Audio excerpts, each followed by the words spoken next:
And welcome into Hoopsville, everybody. I hope you are having a wonderful Sunday evening. I know there's something other thing going on. Hey, you know what? Whatever. We have more important things to talk about, and that is on to Salem and Stevens Point. We have 8 teams remaining in the men's and women's Division III men's basketball championship tournaments.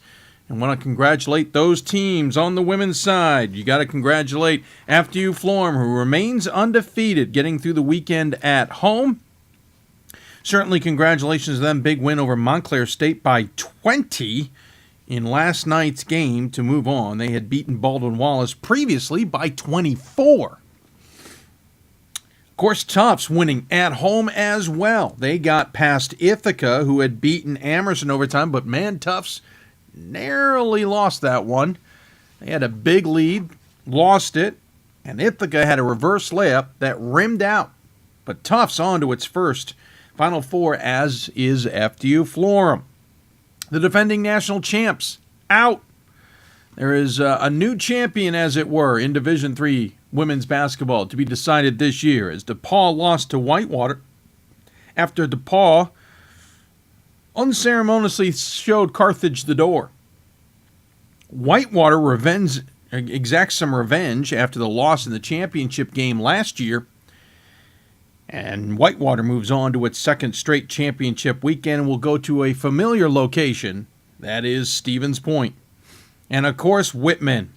Not to take anything away from what Whitman did to get to its first ever championship weekend. However, Thomas More losing Sidney Moss halfway through the first half had a huge effect. The outcome was 16 points. Thomas More had clawed to within single digits midway through the second half. But with Sidney Moss on the bench, hats off to Whitman for taking care of business and not allowing Thomas More without Sidney Moss to make a frantic comeback and win. And as a result, you have 3 women's teams who have never been to the championship weekend heading there. Heading to Stevens Point. On the men's side, UW Whitewater will move on. They beat Emory, who upset the number 1 team in the country, Stevens Point, in overtime, hitting a shot with 3.5 seconds left in overtime. A three-pointer, that is. Stevens Point had a good look, could not convert. Whitewater taking advantage of the opportunity at their rival's court and defeats Emory to move on to the second championship weekend in 3 years. Congratulations to Illinois Wesleyan, who is back for the second time in 3 years as well. They defeated Dickinson, who had upended Wheaton rather spectacularly. Illinois Wesleyan wins by 13, 79-66. The last time Illinois Wesleyan hosted a sectional was 1997. That is also the last time Illinois Wesleyan won a national championship. Are the Ides of March clearly in favor of Illinois Wesleyan? We shall see. Amherst returns as the defending national champions. They're making a return trip to Amherst, to Salem, defeating Morrisville State. The Cinderella went one round further this year. I guess we should just write them into the Final Four next year. Morrisville State defeated redshirt Stockton 88-81 on Friday night, and then had a valiant effort against Amherst to lose by 10 in a game that was certainly looking like it was going to get out of control. Morrisville State came roaring back, but Amherst will move on. And then Williams moving on to the semifinals as well. They defeated Albertus Magnus unceremoniously 110-92. That score not as seems closer than the game really was. That says 18. It felt like 30. And it felt like 30 against Mary Washington, who Williams defeated 79-46. Williams looked dangerous this weekend.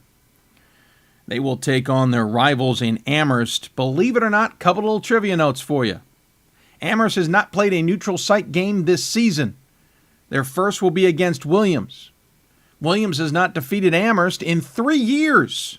The last time was the quarterfinals of the NCAA tournament in 2011, when Williams beat Amherst to go to the Final Four. That was at Williams. Amherst making its 6th trip to the NCAA tournament. Williams, I think, making its 8th, but under Coach Maker, they have made 4 trips to Salem, 3 for Final Fours.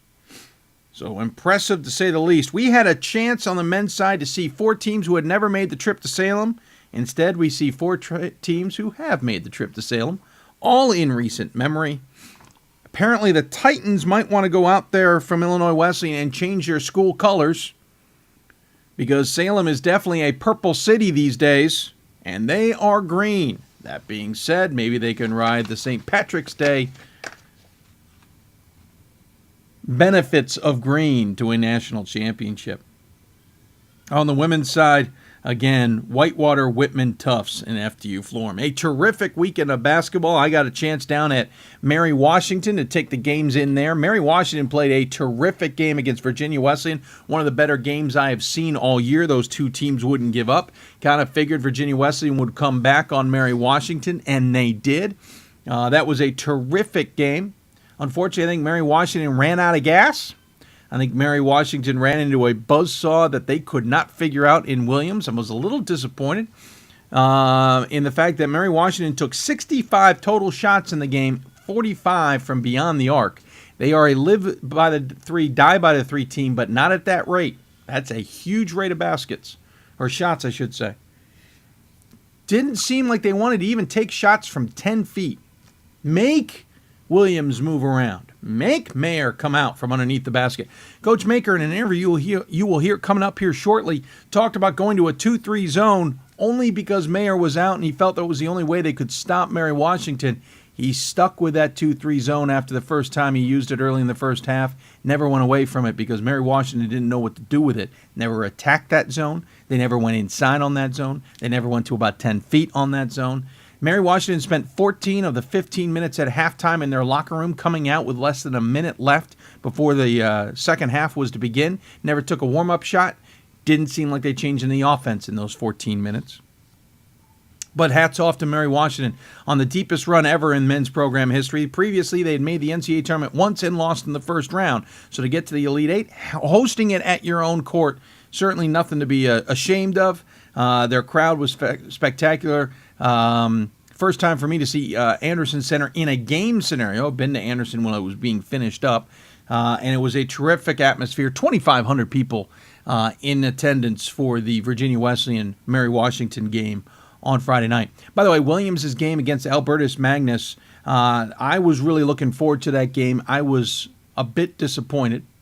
Albertus Magnus clearly, I think, had to prove that they are the top of the region, that they can play with the big boys, especially NESCAC related, and they certainly beat WPI, don't get me wrong.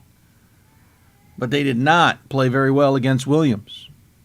And in a rant later, I will talk about the fact that I don't think they showed their school any favors in their behavior.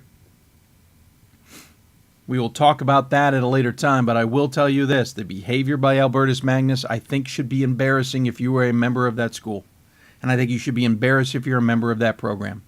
Prime opportunity, under the lights, playing against the number 9 team in the country. A game everybody has been looking forward to. Everyone hoped would happen. And I don't think Albertus Magnus put its best foot forward. I was very disappointed. Behavior on the court, behavior on the sideline. Should not happen in the NCAA tournament. You should be better than that. Albertus Magnus blew the greatest chance they have had in years. They didn't have to win the game. They needed to be close and at least conduct themselves not professionally, but in the right spirit of Division III, in the right spirit of the NCAA, in the right spirit of their own school. They did not. On the other side of the men's bracket, Dickinson, bravo to the Red Devils, getting all the way to the Elite Eight against the Illinois Wesleyan. Let me repeat something I've said on the show before. People are misunderstanding. I did not think Dickinson did not deserve to be in the NCAA tournament. In no way, shape, and form did I say that. What I did say was, I don't think they were positioned accordingly in the Mid-Atlantic region for the Mid-Atlantic region to get an extra team in. Dickinson was a good team this year. I voted for them in the top 25 for at least half the year. They also took some losses I could not figure out. F&M, not as good as years past. Dickinson lost. Muhlenberg, a good team, but Dickinson should have beaten them. And then lost to Johns Hopkins in the championship game of the Centennial Conference. That spoke volumes to me. But Dickinson came roaring out, did a very good job. Certainly played well, even against Illinois Wesleyan. Hats off to the Red Devils on that trip.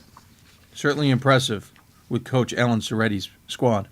Whitewater, congratulations on making it back. You almost wonder, though, if Stevens Point hadn't played essentially the 3 worst games of the season and lost to Emory, would Whitewater be here? And I only can go back to 3 weeks ago when Whitewater was shellacked by Stevens Point in the championship game of the WIAC. But hats off to Whitewater. They got the job done, including unceremoniously punting Texas Dallas out of the tournament. You know the Comets wanted a better result than that 81-63 result. Morrisville State, Cinderella. We're just going to attach Cinderella to their name until proven otherwise. Or maybe we should just know better. Morrisville State getting the Elite 8. That is an impressive run, to say the least. Plattsburgh State, I'm a little surprised, losing by 24 to Amherst. So you got Amherst versus Williams for the 4th time this year. Once again, I think the last time they faced off in the semifinals was 2004. That should be an epic matchup. Whitewater versus Illinois Wesleyan, certainly a great matchup as well. I know there are complaints from others, and Pat Coleman being one of those, that it would have been nice if Williams and Amherst were on opposite sides, Illinois Wesleyan and Whitewater were on opposite sides, and I understand that argument, but at the same time, it is what it is, and no matter what, we're going to have 2 good semifinal games, and we're going to have a good championship game. It's just that simple. And I don't know if necessarily those 4 teams, or really Williams and Amherst, had any reasons to be on the opposite sides when you look at data and such. But nonetheless, that is the bracket that we have. By the way, championship game for the men will be at 5:30 Eastern Time on Saturday. Semifinals on Friday, 6 o'clock and 8:30. The 6 o'clock game will be Whitewater versus Illinois Wesleyan. The 8:30 game will be Amherst versus Williams. The championship game will be at 5:30, again on CBS Sports Network, and potentially audio only on D3Hoops.com. Women's side of things, FDU Florham versus Tufts, Whitewater versus Whitman. I freely admit I forgot to look up the game times for that and the rest of the weekend. Of course, there is a consolation game on the women's side. The men's side will have the NABC All-Star Game, the NABC All-Star Game, scheduled for a 3 o'clock tip. Coming up tonight, we will have plenty of fun. Pat Coleman will be joining us, talk about his trip to the Shirk Center and watching that those teams in action. Also, we'll get his interview from Ron Rose. I talked to Williams men's basketball coach Mike Maker and senior forward Mike Mayer. Those 2 teams talked to us about how things, how they got to this point and why they may be one of the most dangerous teams in the NCAA tournament, believe it or not. We'll also talk to 2 siblings who have a chance at a national title after both of them have been to the Final Four in different years. Alex Merg and Mary Merg from Whitewater will join us. Alex Merg, you might remember, won a national championship 2 years ago, and Whitewater's only appearance in the Final Four. Only appearance, I believe, past the second weekend, by the way.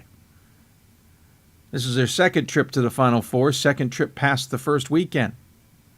Alex Merg will talk about winning his championship, whether he's given Mary Merg any tips after they fell short last year in the championship game. Both of them going to the Final Four. Both of them, by the way, WIAC Scholar Athletes of the Year. We'll talk about that as well.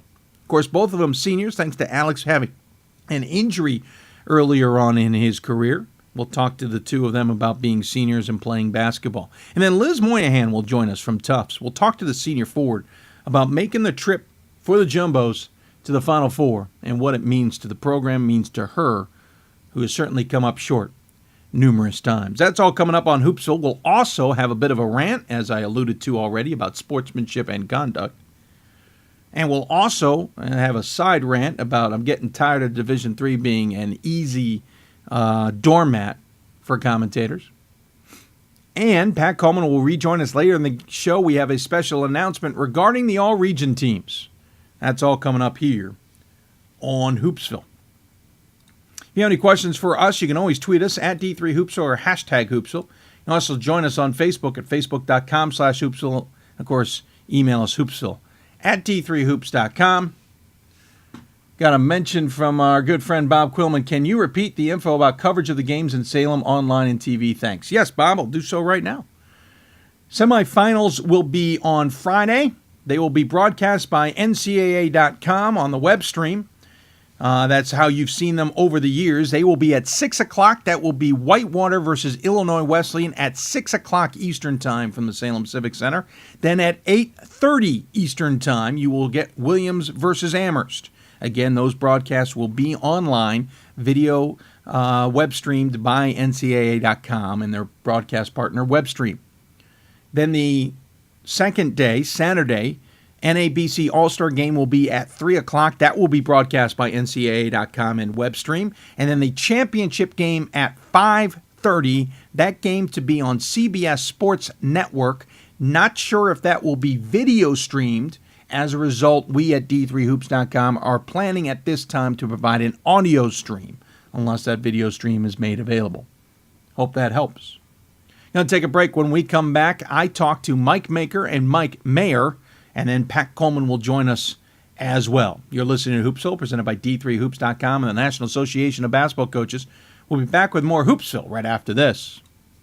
Every season starts with hope and a dream to play for the ultimate title, to become NCAA national champions. And you can experience it live at the 2014 NCAA Division III Men's Basketball Championship, March 21st and 22nd in Salem, Virginia, hosted by the Old Dominion Athletic Conference and the City of Salem. Affordable tickets now available. Visit ncaa.com/tickets today and make a date with champions.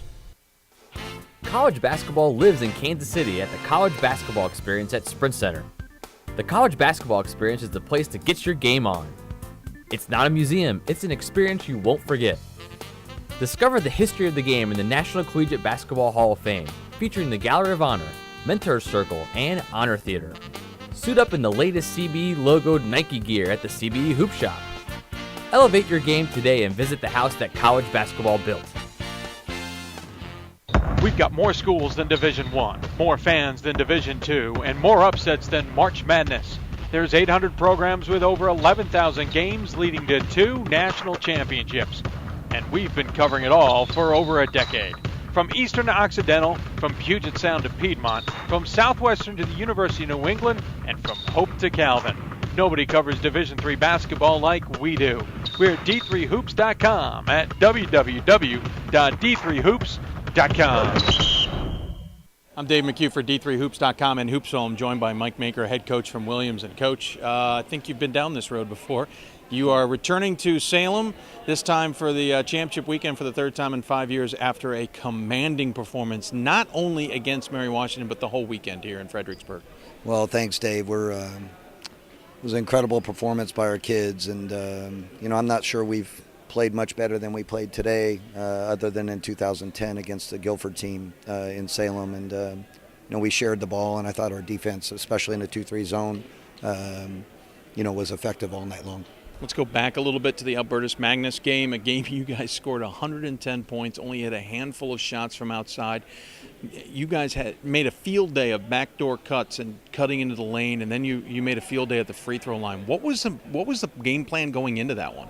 Well, I think Albertus, they're so athletic and quick and tough-minded that they really challenge us from the three-point arc. And when teams do that, you got to take what they give us. And we drove the ball, and we were fortunate enough to get to the free throw line enough to give us the advantages we needed.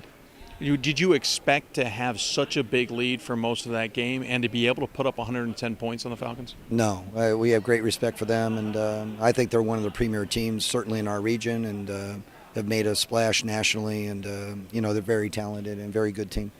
Of course, then you had to take on either Virginia Wesleyan or Mary Washington, and I kind of made the observation that it must have been tough for either of you guys to scout for either of those two teams going into that. Did you guys be able to take anything from that game on Friday night to prepare you against Mary Washington? Well, we were more familiar with Virginia Wesleyan because we've had to play them 2 times out of the last 3 or 4 years in order to get to Salem.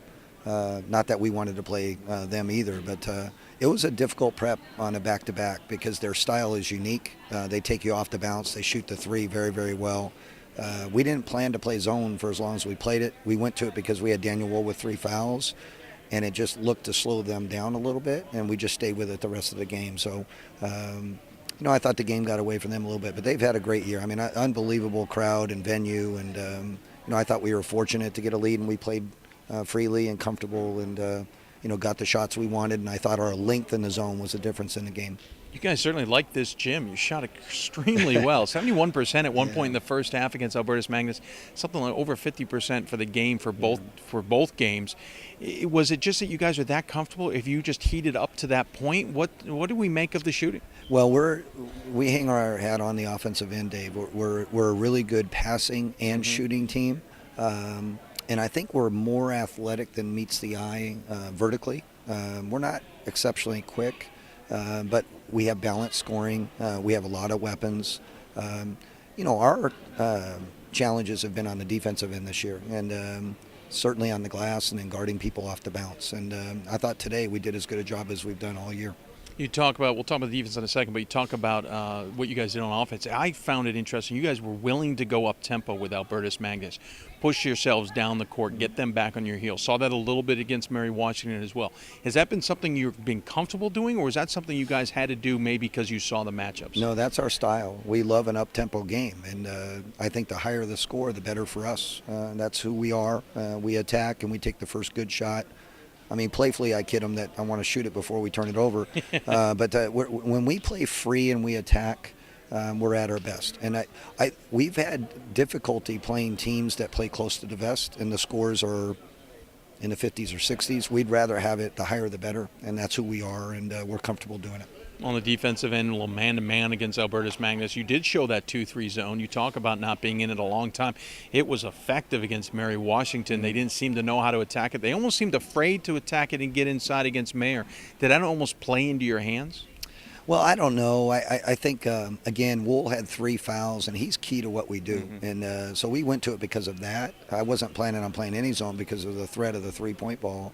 But we guarded personnel very, very well, and we allowed Michael to protect the rim when they dribble penetrated and stayed with the shooters. And, today was effective, and, I don't think they, shot normal, and some of that was our defense, and some of it was just, they missed some open ones. So they're a lot better than the score indicated. They had a phenomenal year, and we have such great respect for them. I think the interesting thing about your team is you're maybe deeper than people realize. You had 2 freshmen really step up this weekend, and Mike Greenman, and Duncan Robinson, who's really played well all year too. You've had other guys step in. You're comfortably 8 to 10 deep, and using the NCAA tournament, coaches like to shorten the bench. Yeah, some of my former mentors think I need to shorten the rotation some, but this is the deepest team we've had. I thought we needed to keep our guards fresh today, in particular, second day, a pressing team. So we were rotating the backcourt and Michael a little bit, Mayer, but I'm not subbing the forwards too much. I mean, Epley's, returning All-American, and I think Duncan Robinson's special, and they're going to play an awful lot. Of course, on the horizon in Salem will be the nemesis in Amherst. Yeah. You haven't beaten them this year. You haven't beaten them in 3 years. I know you don't want to look that far ahead and enjoy the moment, but we're airing this on Sunday night, so we are looking ahead. How important? Obviously, it's a big game to face Amherst. Is it key that you guys have got to take advantage of this opportunity and take advantage of how well you're playing right now? No, we take. Listen, they've been head to head. They've had our number the last 3 years. They're awfully good. I think they have really good players and an excellent coach. It's a rich rivalry. Our focus, again, will be on us. And does it have added significance because it's our rival? Of course it does. Yeah. But we're not going to treat the game any differently. We no matter what happens in Salem, we've had an unbelievable year, but we're certainly the underdog. I don't think there will be many people that will be picking Williams, but I know our players are playing with a lot of confidence. I think we're playing our best basketball at the right time, and I want us to be loose and confident. And when you look at the matchup, and I don't want you to give anything away, but what do you think there are things you guys can take advantage of that you just haven't been able to, at least this year? Against Amherst? Yeah. We've tried everything and it hasn't worked. So I have a box, the information box that people can, free with their comments. But, nothing that the coaches tried has worked. But, last game that we played them in the championship game, that was a highly competitive game. I thought, we went toe-to-toe with them for 34 minutes. Yeah. And we have had a hard time stopping them, but so has everybody else, right? And, we decided to take away dribble penetration, and they made 15 threes. So it's pick your poison, right? And the first 2 times we played them, we tried to take away threes from certain guys, and they drove it on us. So, I don't know. To be honest, I don't have any answers. I'm going to enjoy this moment right now, and then certainly think about that preparation on Monday. As we said at the beginning, 3rd trip to Salem for the championship weekend in 5 years. 4th trip to Salem overall because you were there last year for the round of 8.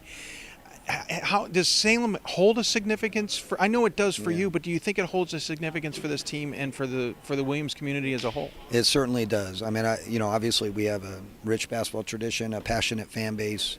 I think this is the program's 8th trip to Salem since '97. Speaks volumes about our institution. The support that we have, and it's a privilege to coach there.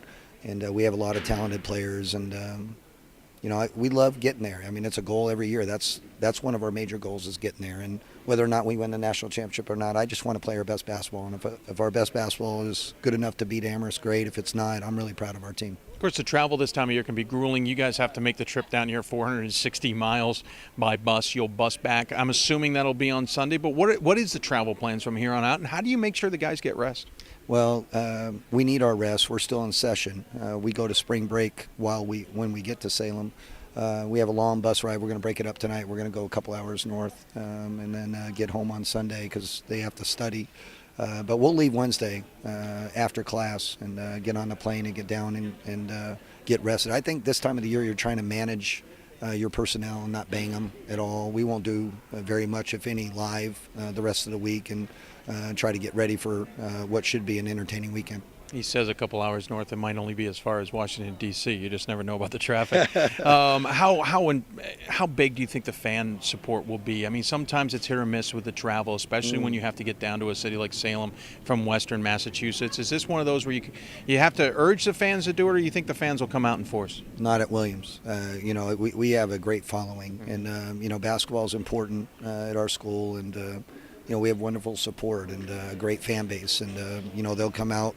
There'll be plenty of purple in the building, I can assure you that. I think that's... with Amherst's success, winning it all last year, and I can't tell you how much respect we have for their program, and it should be an entertaining game for the fans. Well, I appreciate you taking the time to chat with us. As always, I give the guests the final word. Any final thoughts you want to share with those who may be tuning in? No, we'd like to thank you for all the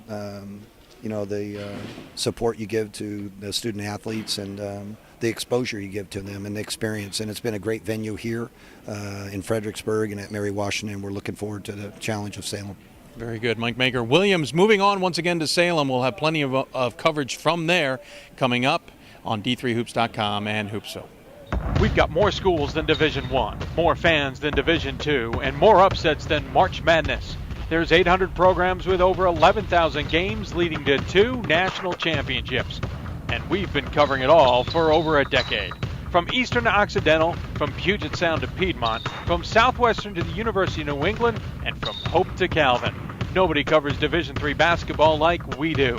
We're at D3Hoops.com at www.D3Hoops.com.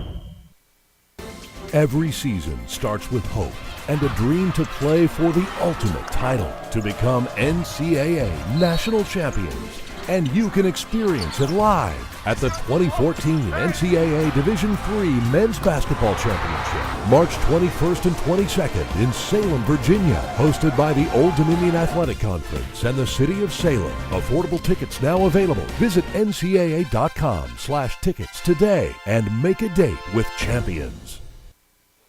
College basketball lives in Kansas City at the College Basketball Experience at Sprint Center. The College Basketball Experience is the place to get your game on. It's not a museum, it's an experience you won't forget. Discover the history of the game in the National Collegiate Basketball Hall of Fame, featuring the Gallery of Honor, Mentor Circle, and Honor Theater. Suit up in the latest CBE logoed Nike gear at the CBE Hoop Shop. Elevate your game today and visit the house that college basketball built. I'm Dave McHugh for D3Hoops.com and Hoopsville. I'm joined by Mike Mayer. very tall center for Williams. And first and foremost, you guys played some really good basketball, shot really well here at Fredericksburg to get past Albertus Magnus and Mary Washington. Is this maybe the best basketball you guys have played this season? Yeah, I think it is. I think we're peaking at the right time. We're really sharing the ball and looking for our teammates, which is getting a lot of open shots, so it's been really good. You guys had two different games against Albertus Magnus and Mary Washington, a high-scoring affair that you guys were kind of in control of on Friday night, and then a game that you guys were dominating against Mary Washington. Is this how you guys expected the games to play out? No, not at all. Both teams are really talented, and they're really good. And we just came in and wanted to play hard and play defense. And luckily, we got Mary Washington on an off night because they're really talented, can shoot really well, and they didn't hit a lot of threes. So it was a little odd for us. They're really good, so it was good. You had an interesting advantage where you were the tallest guy on the court. Nobody else could seem to step up in that height department. Was that something you could take advantage of, or was it something that it threw a curveball because you didn't know where maybe the help defense was coming from? Yeah, well, when we play smaller teams, there's a lot more help defense, especially they fight around and make it really hard to catch on spot. And it's also annoying because they're all a lot quicker than me, so it's tough to dribble by them and stuff. So yeah, but I think we used my height to our advantage the best we could, and just glad we got 2 wins. What's it like to be a player on a team that seems as deep as you guys are, at least 8-10 deep in good talent, that when you can go to the bench, you know somebody talented is coming in behind you, or you know that no matter the subs. What's that like for you as a player when you're confident in who's coming in? Yeah, it's really reassuring. I know if I'm aggressive early and get in foul trouble, that my backup, Brian Cullen, is really phenomenal, and even Darius Syme behind him is really good. And it's a really good feeling. You know, you can be aggressive during the game. Don't have to worry as much about foul trouble. And then it's great when we play teams that push the ball a lot. We can play a lot more people and not have a drop-off at all. So it's really reassuring for everyone, I think, to have that much depth. Usually a team who has a player of your abilities, especially in the inside with the size, has a scenario where it's just pound the ball into that guy. He's going to make it work. You don't worry about the outside game. You guys have a great inside-outside game. Is that almost a release valve for you where you know you don't have to do everything? Yeah, well, my teammates are really, really good, and so I don't feel any pressure really, because I know if I'm having an off game, we'll have 2 or 3 other people step up, and everyone can definitely shoot, so that helps me out a lot. You guys are on to Salem yet again for the program, 4th time in 5 years in Salem. Obviously, the round of 8 last year. 3rd trip to championship weekend. Does it get old? No, it doesn't get old. It's as fun as the last 2 times I've been.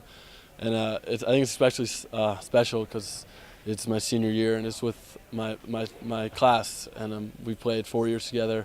I love playing with them, and it's a really, really good feeling. Getting used to that charter flight to Salem too, right? I don't know about that, but of course you're going to run into Amherst. You guys know this team well. You've lost to them 3 times this year. You've lost to them every time again in the last 3 years. I know that starts to become a challenge. How do you guys kind of forget all that and reset and just take it on as a game? Yeah, I think we're playing our best basketball right now, and we're just really excited to play them. It's always really fun playing them, and they're really good. So we have to play our best to beat them. As well as you guys shot, is it going to be sad to leave this gym? No, we're moving to Salem. I don't think it's going to be sad. I figured as well. He's Mike Mayer. Congratulations once again on winning. And we'll cover Williams and the rest there in Salem on D3Hoops.com and Hoopsville. College basketball lives in Kansas City at the College Basketball Experience at Sprint Center. The College Basketball Experience is the place to get your game on. It's not a museum, it's an experience you won't forget.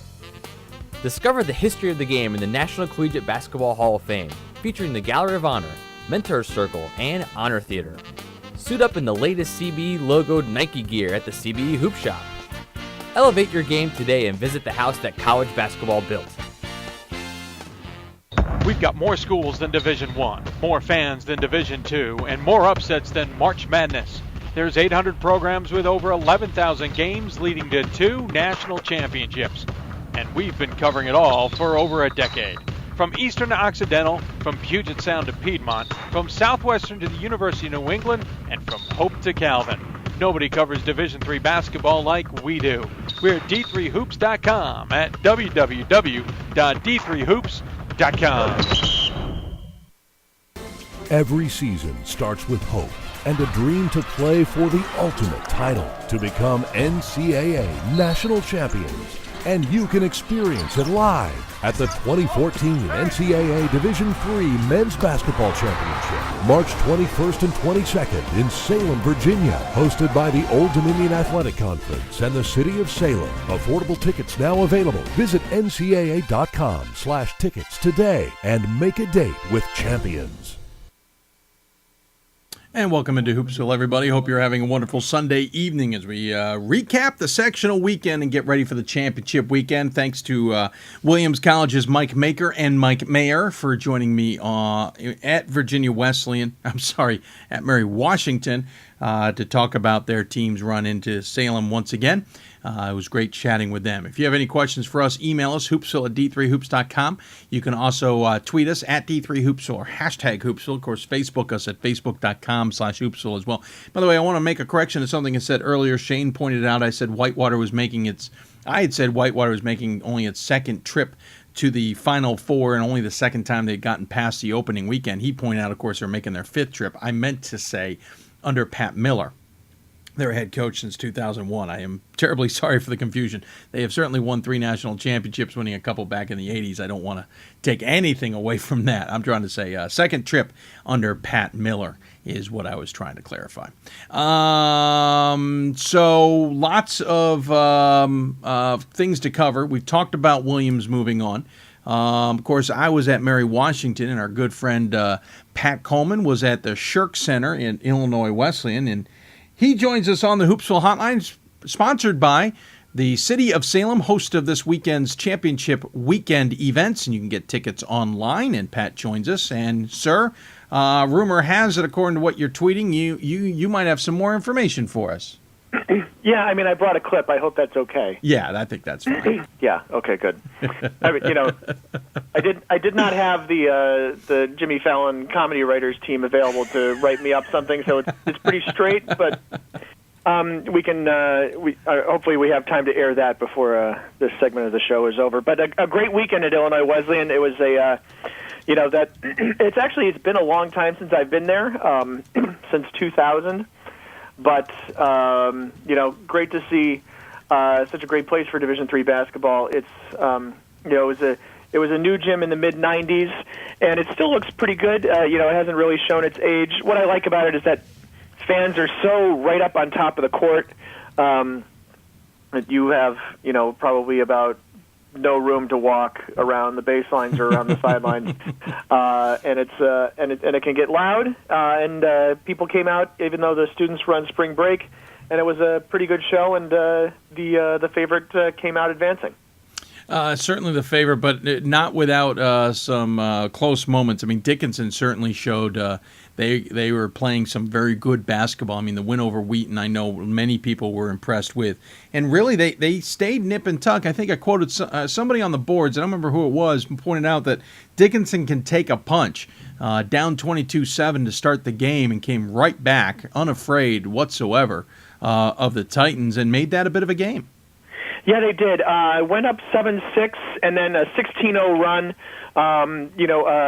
Dickinson had a little trouble getting shots off for a few minutes, getting the ball up the floor, threw up a couple of air balls that fans got on Red Devils about, and then it was a fairly long scoring drought, but they did not go away, and we've certainly seen teams who are kind of playing the Cinderella role get to the round of 8, face a little adversity, and then fold it up, and for them, certainly not the case. And at the end of the night, Alan Soretti, the Dickinson head coach, said, and I'm paraphrasing, that basically, this is a once in a lifetime experience for Dickinson. It's not the kind of school that expects to get to the round of 8, to be 20 minutes away from a trip to Salem, and having cut that 15-point deficit down to 5 for halftime. They were feeling pretty good about themselves, and they just weren't quite able to finish it off.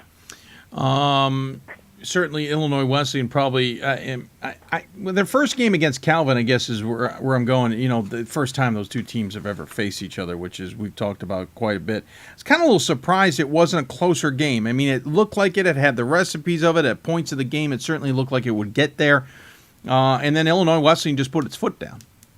Yeah, there was a good stretch of time in which when Calvin was staying in the game, what they were doing was they were stepping into the passing lanes, they were knocking the ball away, they were getting some easy lanes to the basket, some fast breaks out of it.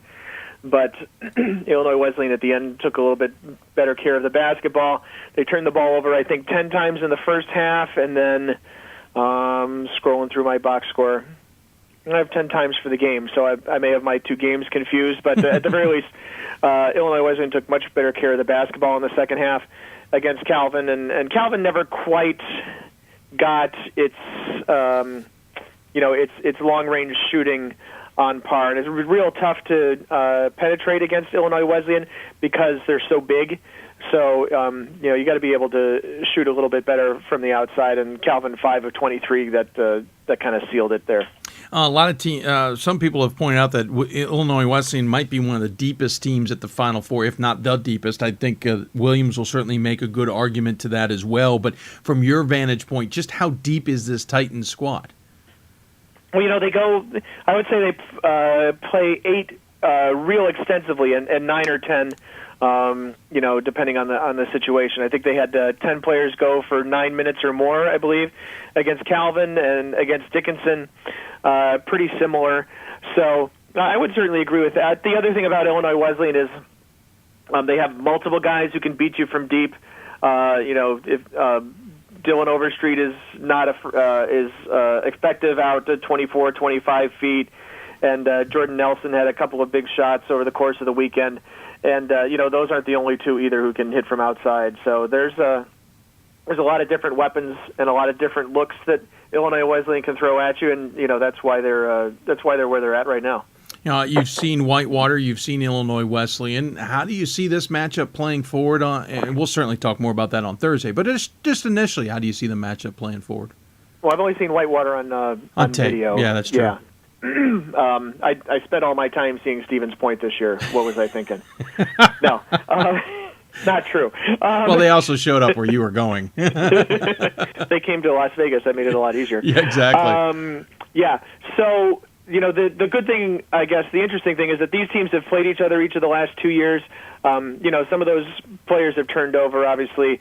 I don't think, if you're Illinois Wesleyan, you can't go back to what you were thinking about, guys like KJ Evans, for example. That's just not applicable from 2013 on to 2014. So I think it's going to be a really good matchup.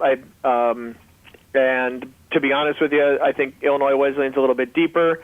I think Whitewater will probably be the team that puts the ball on the floor and tries to slash to the basket a little bit more, but I would have to see a little bit more of Whitewater on tape to make a better judgment of that as well. Shirk Center, certainly a buzz, you pointed out, not a lot of room. Always great to see a cool atmosphere like that. But I think they were battling spring break, so in some senses it was the community that helped out. It was. There were a lot of students there, a lot of people who came back. The Illinois Wesleyan Pep Band was there in, I don't want to say full force because I don't know what the full force of the Illinois Wesleyan Pep Band looks like. But when you get to spring break, you have, there's always a question of how many people are going to show up. So the good thing is that that's over and out of the way. So we expect to see lots of Titan fans in Salem, is what I'm saying. Yeah, hopefully. Of course, onus is on you guys to come, frankly, because we don't know. I don't know about the fan bases of the other two or the other three. Williams has never shown up really in force. Amherst has done a little bit better, and I wasn't at the Whitewater championship season, Dave, so you'd have to tell me about that. No, Whitewater came pretty well. The problem is they're going to be split with the women at Stevens Point. Not that hard a trip to go and support the Warhawks there, whereas it's a much longer trip to go to Salem to support the Warhawks there, and I think that will be a deciding factor, I think, in their crowd, certainly. If only Whitewater knew how to get to Salem, Virginia, Yeah, I know. It's I don't think they've ever been there before. Recent memory. Recent memory being not in a week. 2014 anyway. Yeah, yes, exactly. They haven't been there in 2014. I don't know why we would think otherwise. Certainly they've been there. I just think that if you're a student, the temptation to also just go right down to Stevens Point and see your women's team there isn't going to be hard of an argument, but we'll see what happens. But they came out in very good force 2 years ago for their championship, and you could always hedge your bet a little bit too. Maybe go to Stevens Point for the semi and see what happens, or vice versa if you really want to make a trip out of it. The good news is, I think when we get to this point, the fact that we had Amherst and Williams advance on the other side is, I don't think we're going to get as much of the noise about the fact that Illinois Wesleyan Whitewater semifinal is the quote unquote true championship game. No. I feel like whoever comes out of the NESCAC Uber championship on the other side of the bracket is going to be a formidable foe on Saturday evening. And you don't have any weak opponents there, and I think you're going to get 2 good games on Friday. You're going to get a good championship game on Saturday, because I think all 4 teams, somebody pointed out, maybe it was me, maybe it was you, I can't remember when all these conversations have taken place in the last 48 hours in my head, but you don't have a team that's considered a Cinderella or maybe got an easier draw to get into it. All 4 teams have had some good tests along the way. All 4 teams are playing very good basketball right now, though certainly Illinois Wesleyan took on a little bit more of a lump. Certainly Whitewater missing Stevens Point, as it were, in the last game.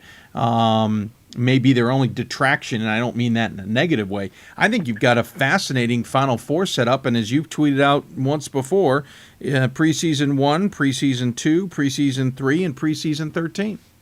And if only Stevens Point had managed to get through the weekend and make it to Salem, it'd be in 1, 2, 3, and 4.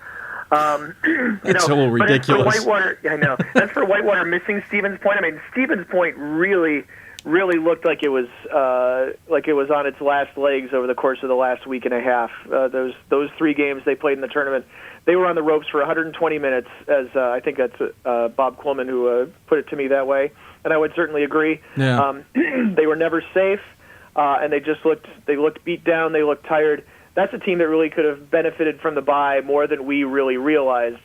Probably true. To not have to play one of those games and have a chance maybe of saving themselves a little bit. But boy, clearly a team that peaked just a week or 2 early. Yeah, that championship game against Whitewater certainly looked like they were going to be the favorite to get to Salem. You'll be back in the show later, and certainly we'll talk about more on the women's side of things. 3 new teams. Am I correct? Is that 3 new teams going to the Final Four? Yeah, okay. 3 teams in the women's Final Four who have never been there before. Right. Yep. Tufts, for some reason, was in the back of my head as being not correct, but I thought it was. So we'll talk a little bit about that. Of course, our region announcements will be made tonight. We're going to start announcing that all region team tonight. So, and then you will see the full thing, all 16 teams, all players from the first team down to the end on the site in the morning. Yeah. By the way, we're not crazy enough to announce every single solitary name. But we don't want to. Yeah, we don't think people are going to sit through 200 names. No, I'm not going to be able to get through 200 names. So on that note, though, you did bring a clip, sir. Could you set it up for us? Yeah, so what we've got here is Illinois Wesleyan head coach Ron Rose. We talked to him after his team defeated Dickinson on a Saturday night. So you'll hear me from behind the camera. Dave, you'll know it's over when I when the time runs out. To give the final shout-out. Very good. Yes, Pat Coleman talks to Ron Rose. We'll have Pat back later in the show. Thank you very much, sir. Yep, thank you. And we're here with Ron Rose, the head coach of Illinois Wesleyan, as his team defeated Dickinson 79-66 to return to the Final Four. First of all, Coach, congratulations and on the return to Salem. I appreciate that. We appreciate you guys being here, and it was a great night at Shirk Center, and I'm very proud of my team. It's a fantastic place to play basketball, but you guys haven't hosted this weekend since 1997. So what was it like to not have to travel this time around? Well, we feel very fortunate and humbled to get to play at the Shirk Center. We've got great fans. On a week that was spring break for our students, to have so many alumni, community members, friends come out and support us was very special. A couple big games for you guys, obviously, to get back to the Final Four for the first time, or the second time in 3 years. I'll spin it the positive direction. You guys beat Calvin on Friday night, and then Dickinson gave you guys a run both in the first half and the second half before you guys put them away. Hey, this was a challenging pod. I thought there were 4 really good teams. You throw Wheaton in the mix, yep. And a lot of great competition. We knew it would take some really good basketball to have an opportunity to move on. I think we're playing our best basketball this season, especially on the defensive end. We've learned how to compete as a group and feel very fortunate to move on. And I do think being at home was a huge advantage.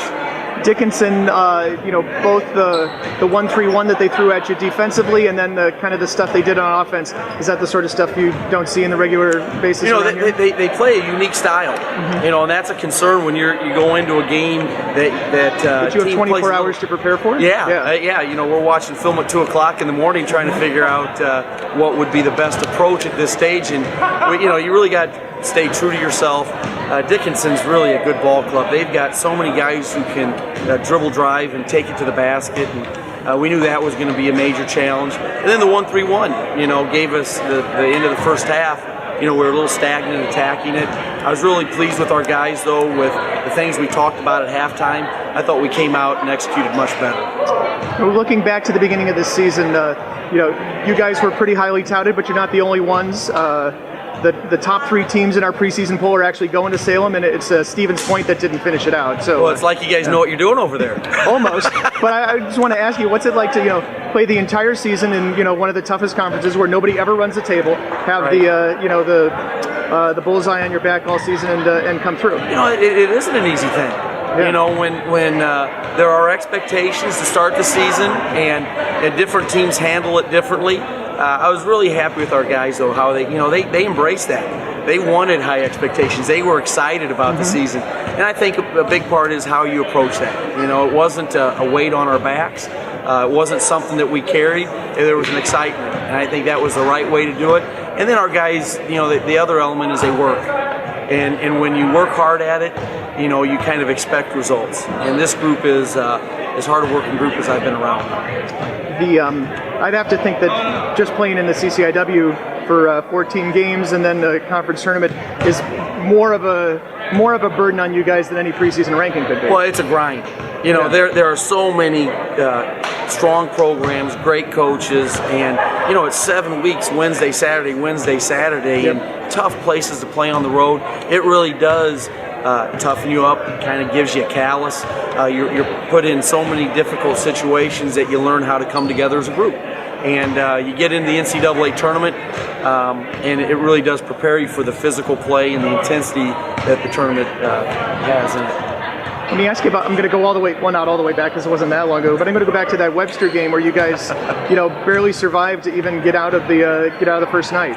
You see that in the NCAA tournament all the time, we were very fortunate to escape. I give Coach Bunch and that Webster group all the credit in the world. They battled, and we were very fortunate to come out of it. And so sometimes that is, I don't know if it's a wake-up call because I think our kids were ready to play, but it sure shows how quick it can end. And so maybe you just lock in or focus a little bit more.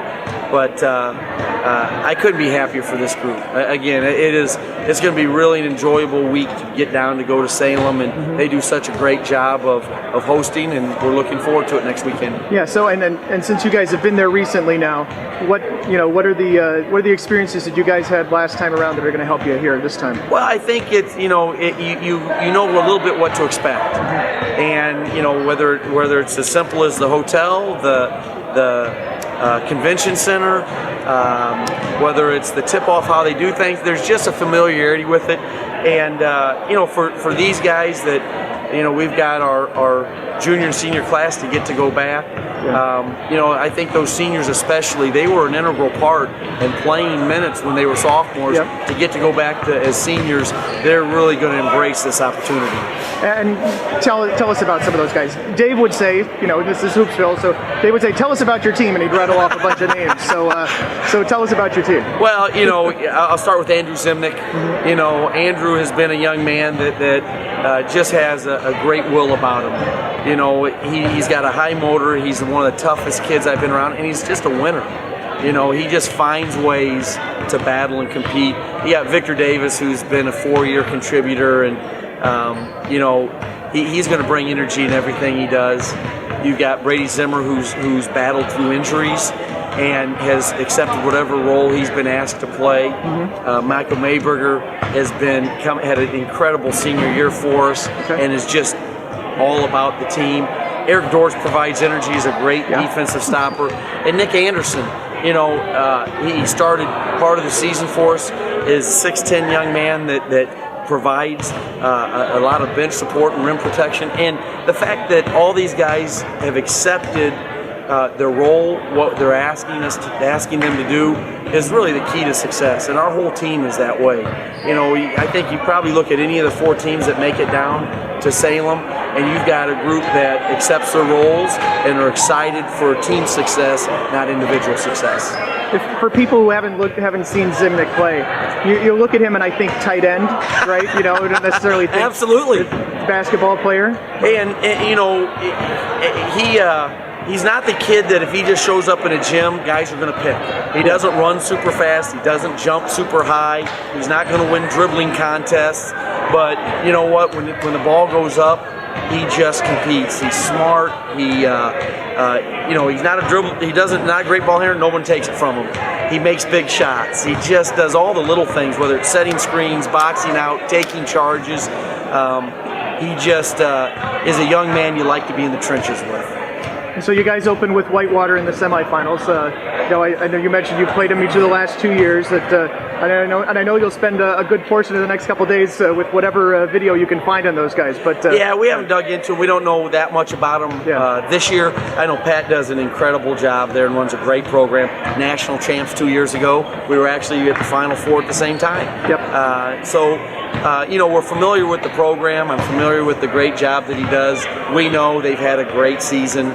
And so, it's something that we know we're going to have our work cut out for us. And I'm sure Pat shares that he's excited to have this opportunity. And on Hoopsville, we always like to give the guests the final word, so your final shout-outs. Well, it's incredible that you guys are here. And we really appreciate the exposure, the interest you bring to Division III basketball. And so we appreciate it and look forward to seeing you in Virginia. Thanks. That's Ron Rose, the head men's basketball coach of Illinois Wesleyan. His team going back to the Final Four for the second time in 3 years, defeating Dickinson on Saturday night, 79-66. College basketball lives in Kansas City at the College Basketball Experience at Sprint Center. The College Basketball Experience is the place to get your game on. It's not a museum, it's an experience you won't forget. Discover the history of the game in the National Collegiate Basketball Hall of Fame, featuring the Gallery of Honor, Mentor Circle, and Honor Theater. Suit up in the latest CBE logoed Nike gear at the CBE Hoop Shop. Elevate your game today and visit the house that college basketball built. Something I discovered in myself is that if I have a goal, then I can accomplish it. It's a well-rounded experience. At a Division III school, you primarily a student athlete, so the school is really shaped around you developing yourself as a complete individual. It helps a lot that you have a family with your team that can guide you.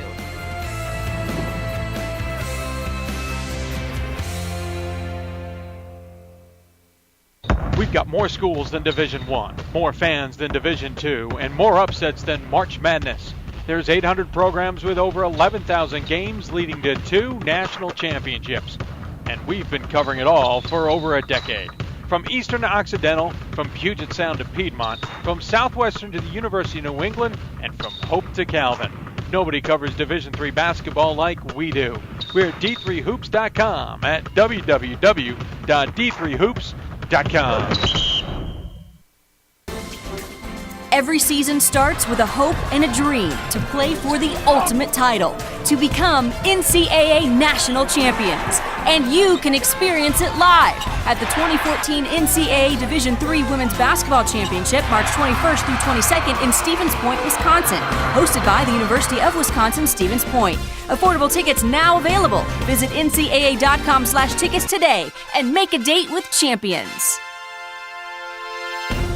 Division III schools offer academic scholarships instead of athletic scholarships. This really puts the focus that the student athlete needs to maintain that GPA. I did receive a non-athletic scholarship upon entering school.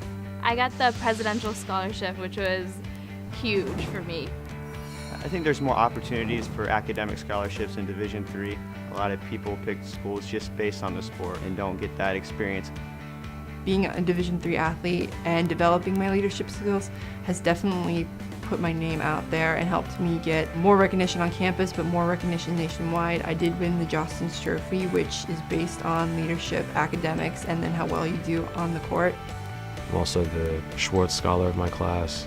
Schwartz Scholarship is basically a scholarship that is given to a student who's identified as a likely leader. At the end of the day, it won't matter how they play on the field, it will matter how they do in the classroom.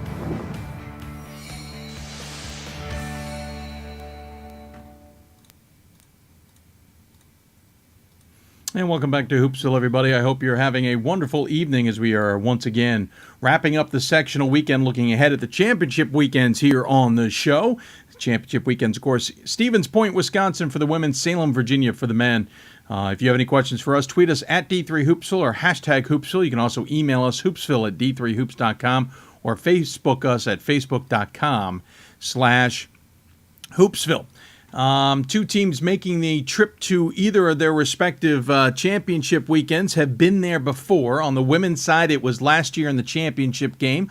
On the men's side, it was 2 years ago, and to win a national championship. And, of course, for both this team and Wisconsin Whitewater we're talking about, they both have two siblings who are senior guards, and it got us to thinking it probably would be the appropriate time, since we haven't had the opportunity before, to have them both on the show. So joining us on the Hoopsville Hotline, sponsored by the Division III Men's Basketball Championship Weekend in the city of Salem, Virginia, coming up in a few days, are Alex Merg and Mary Merg from Wisconsin Whitewater. Welcome to the show, you two.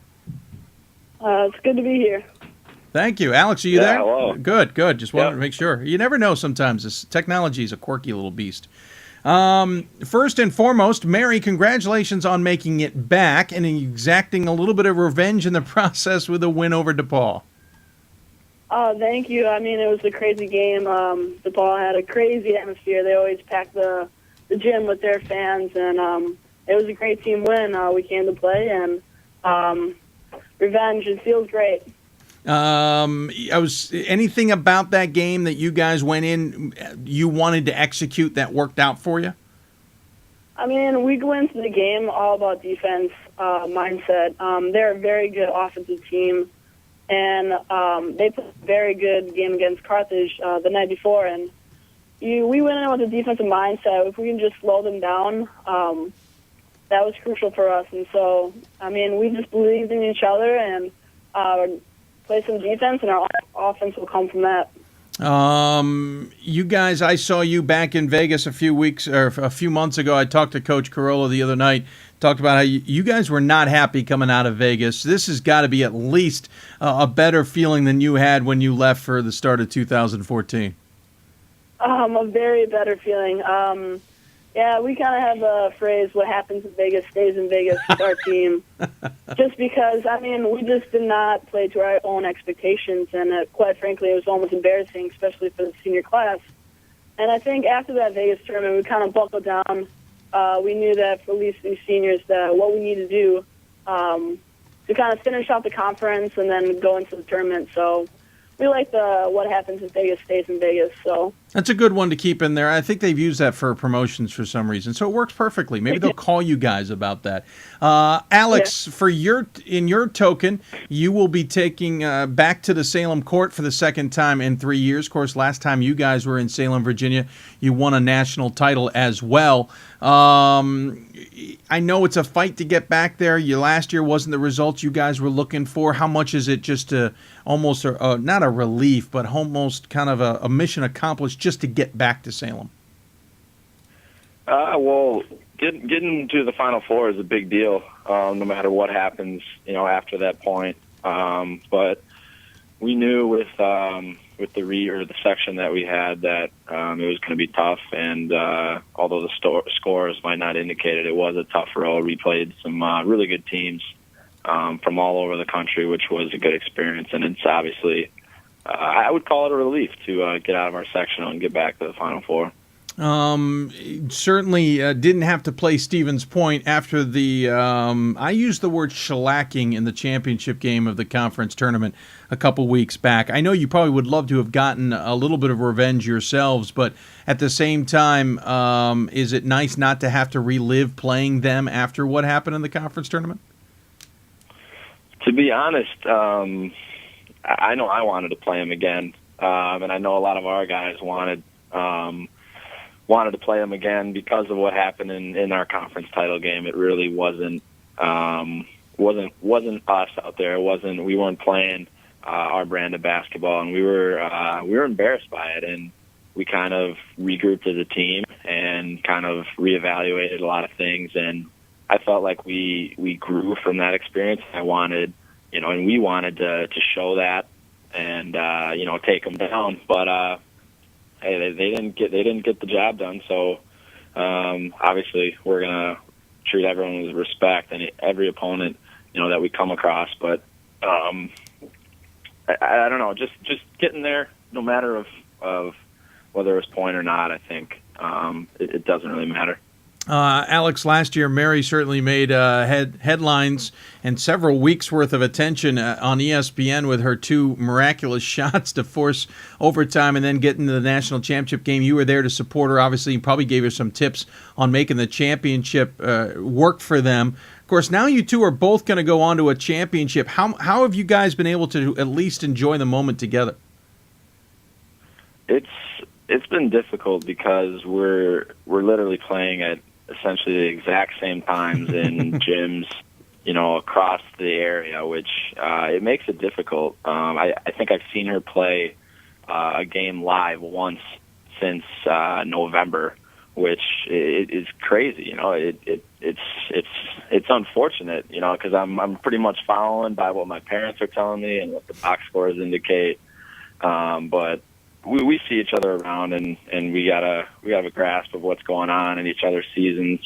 And it is still really, really cool, although I would like to be there and really see what's going on. But Mary, from your point of view, I certainly not been able to enjoy the season as much either, but is there a sense of kind of a cool sibling rivalry renewed, or is it more of just a sibling understanding in this week ahead? I think it's more of a sibling understanding. I mean, we always get the question of our rivalry growing up, and I mean, we're seniors now. I mean, this is what we wanted. We talked about this before entering the NCAA tournament. That we sat down and talked, and we said both of our teams have a really good chance of making it to the Final Four. And it's hard, definitely hard, because all I want to do is I want to see my brother as a senior win a national title, and I know my parents want to do the same thing, and they have to split up and choose a game. But it's a really cool. I'm honored that I'm proud that the men's team made it. I know he's proud of the women's team, and it kind of connects the women's and the men's program here at Whitewater. So, Mary, let's start with you. Both you've been a Dean's List every semester there. You both you and Alex were selected as WIAC Scholar Athletes of the Year in basketball. Give everybody a sense of what you're doing in the classroom and what an honor like that means versus a first team all conference or anything of the like. I mean, getting the chance to be awarded a Scholar Athlete was definitely, I think, more of an honor than being first team all conference by far. I mean, that just shows so much more than just basketball. I mean, this is Division III level. I mean, it's all about. I mean, basketball, we play the sport for fun, but we're here to get a great education. And, I mean, I think I pride myself on the court and off the court of doing my best in each academics and in athletics. And I was very honored that the WIAC chose me to share the WIAC Scholar Athlete title. And I was very proud of my brother to do the same because I know he works very hard on and off the court. And it's just kind of our demeanor in life, I guess. So, Mary, what's your major? I'm a history major with a psychology minor. What are you planning to do with that wonderful duo? I get that question all the time. I figured.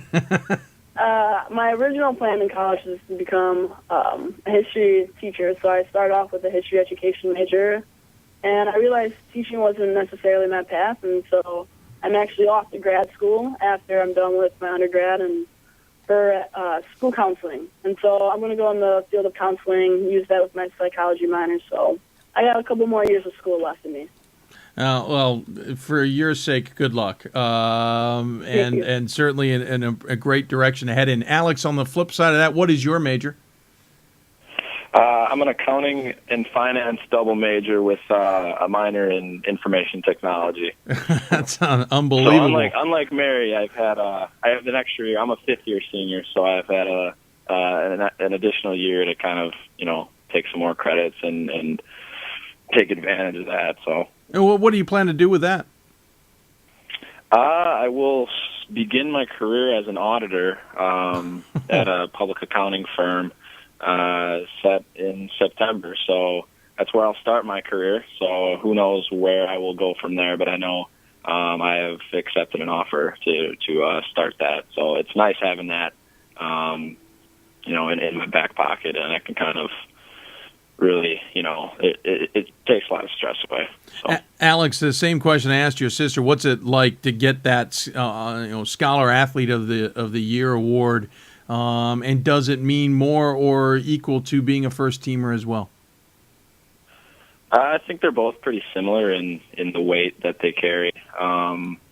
You could say that the WEAC Scholar Athlete is given to only one person. So when looking at it like that, it is a huge honor to get that award. Like Mary, I work hard off the court and realize, I'm not going to be making money playing basketball. So I've known that for a while, and I've made it, my focus to maintain, a high GPA and get the education that'll set me up. So it's an honor. Definitely a tribute to the work I put in. Let me have some fun with you guys, if you don't mind. First and foremost, the question already came across, especially with Mary's penance for hitting some big acrobatic and crazy shots. Alex, do you even dare take her on in a game of horse? Oh yeah. We've had our game, or we played horse many times. Who usually wins? Alex. Unfortunately, the game of horse, I usually take it because I can get her with the long range shots. That's usually, if I'm ever down, I can just head out 30 feet, with no one on me, and try to win that way. But I've taken my share of losses. Mary, wasn't it a long range shot that got you your team into the overtime? Yeah, it was a pretty long range shot. So maybe we'll have to play horse again sometime. Maybe after the Final Four. Maybe winner takes all kind of ordeal. Ooh, winner take all. I agree. What if I was going to say? What if you both win national championships? Would this decide who gets to keep both rings? Yeah, it could. If we both win national championships, first of all, it would be a dream come true for both of us. And we'll see. We'll see where it goes. Talking to Alex Merg and Mary Merg, both senior guards at the Wisconsin Whitewater men's and women's basketball programs. Men number 3 in the country at 27-4. Women are number 13 at 26-4.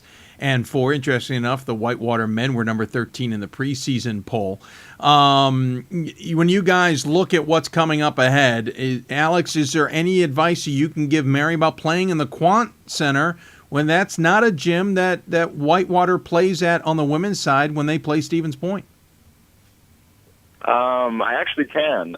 We were fortunate enough to get up there and get a practice in before our 2 games, which helped because we've never, like you said, fared well there. Playing in a 4-sided gym is a little bit different. I know DePaul has that, so Mary won't have to worry about that. But Stevens Point's floor is, I don't want to say it's a bad court, but it's different. It's a little bit traction wise. It's not the best, so you gotta get used to it, get acclimated, make sure the shoes you're wearing you're comfortable in them because it's definitely a little bit of an adjustment period. Mary, has it occurred to you that you will be playing on a different court than you normally play on when you go to Stevens Point? Oh yeah, we realized that very soon.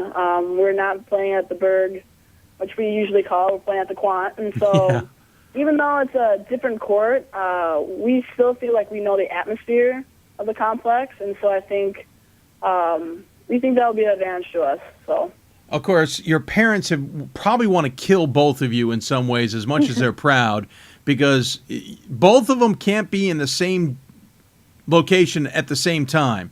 Have any of them discussed with you what the plan is for who's going to go where and support whom? Yeah, it's already in the making. What have you heard, Mary? Because we might have even heard different things. You know. Well, they've been switching off each 2 games of the tournament, each sectional and regional, and apparently it's my mom's turn to watch me play and my dad's turn to watch Alex. And so with the rotation that they have, I think that my father will go to Virginia and my mom will go to Stevens Point. So I don't know what he knows, though. Yeah, that sounds about right. I heard the same thing, and then we got into some of like the contingencies. If one of our teams were to lose, there'd be some last minute flying going on, but I don't expect that to happen. So we'll try to avoid that. I have a feeling your parents are going to be very happy when you two are finally done and all the expenses that they've had to put forward to follow you two around the country, to say the least. And that didn't even count the tuition. Of course, getting Scholar Athlete Awards, and I know sometimes getting some scholarships certainly helped. Alex, you returned to Salem once again. I know you're familiar with it. Whitewater's certainly familiar with it.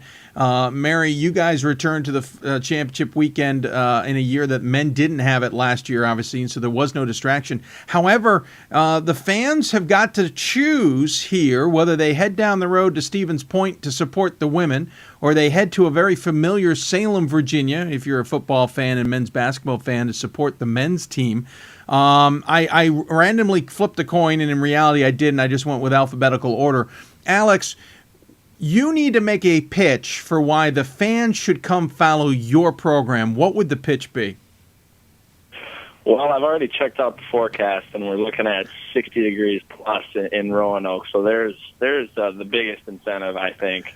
I don't know. I can't really talk about the actual basketball because I think both will provide similar entertainment, but with the weather that we have up here, going north really doesn't seem like your best option. I was going to say good one on the weather, Alex. I'm going to give you one more chance, though. This is the pitch. You got to get the fans to follow you all the way to Salem. Is the weather really going to be the only trick you got up your sleeve?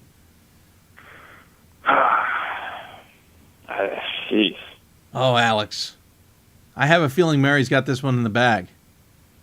I wouldn't be so sure. I don't know what you can really pitch about going north to Stevens Point at this time of year, but I'm really interested to hear it. So. Mary, go for it. What's your pitch to the fans to forget about Salem? My pitch would have to be, it's a short drive. Do you want to drive 13-plus hours in a car, make that overnight trip, have to stay somewhere overnight, or do you want to drive just a couple hours just north of Wisconsin to see watching quality basketball?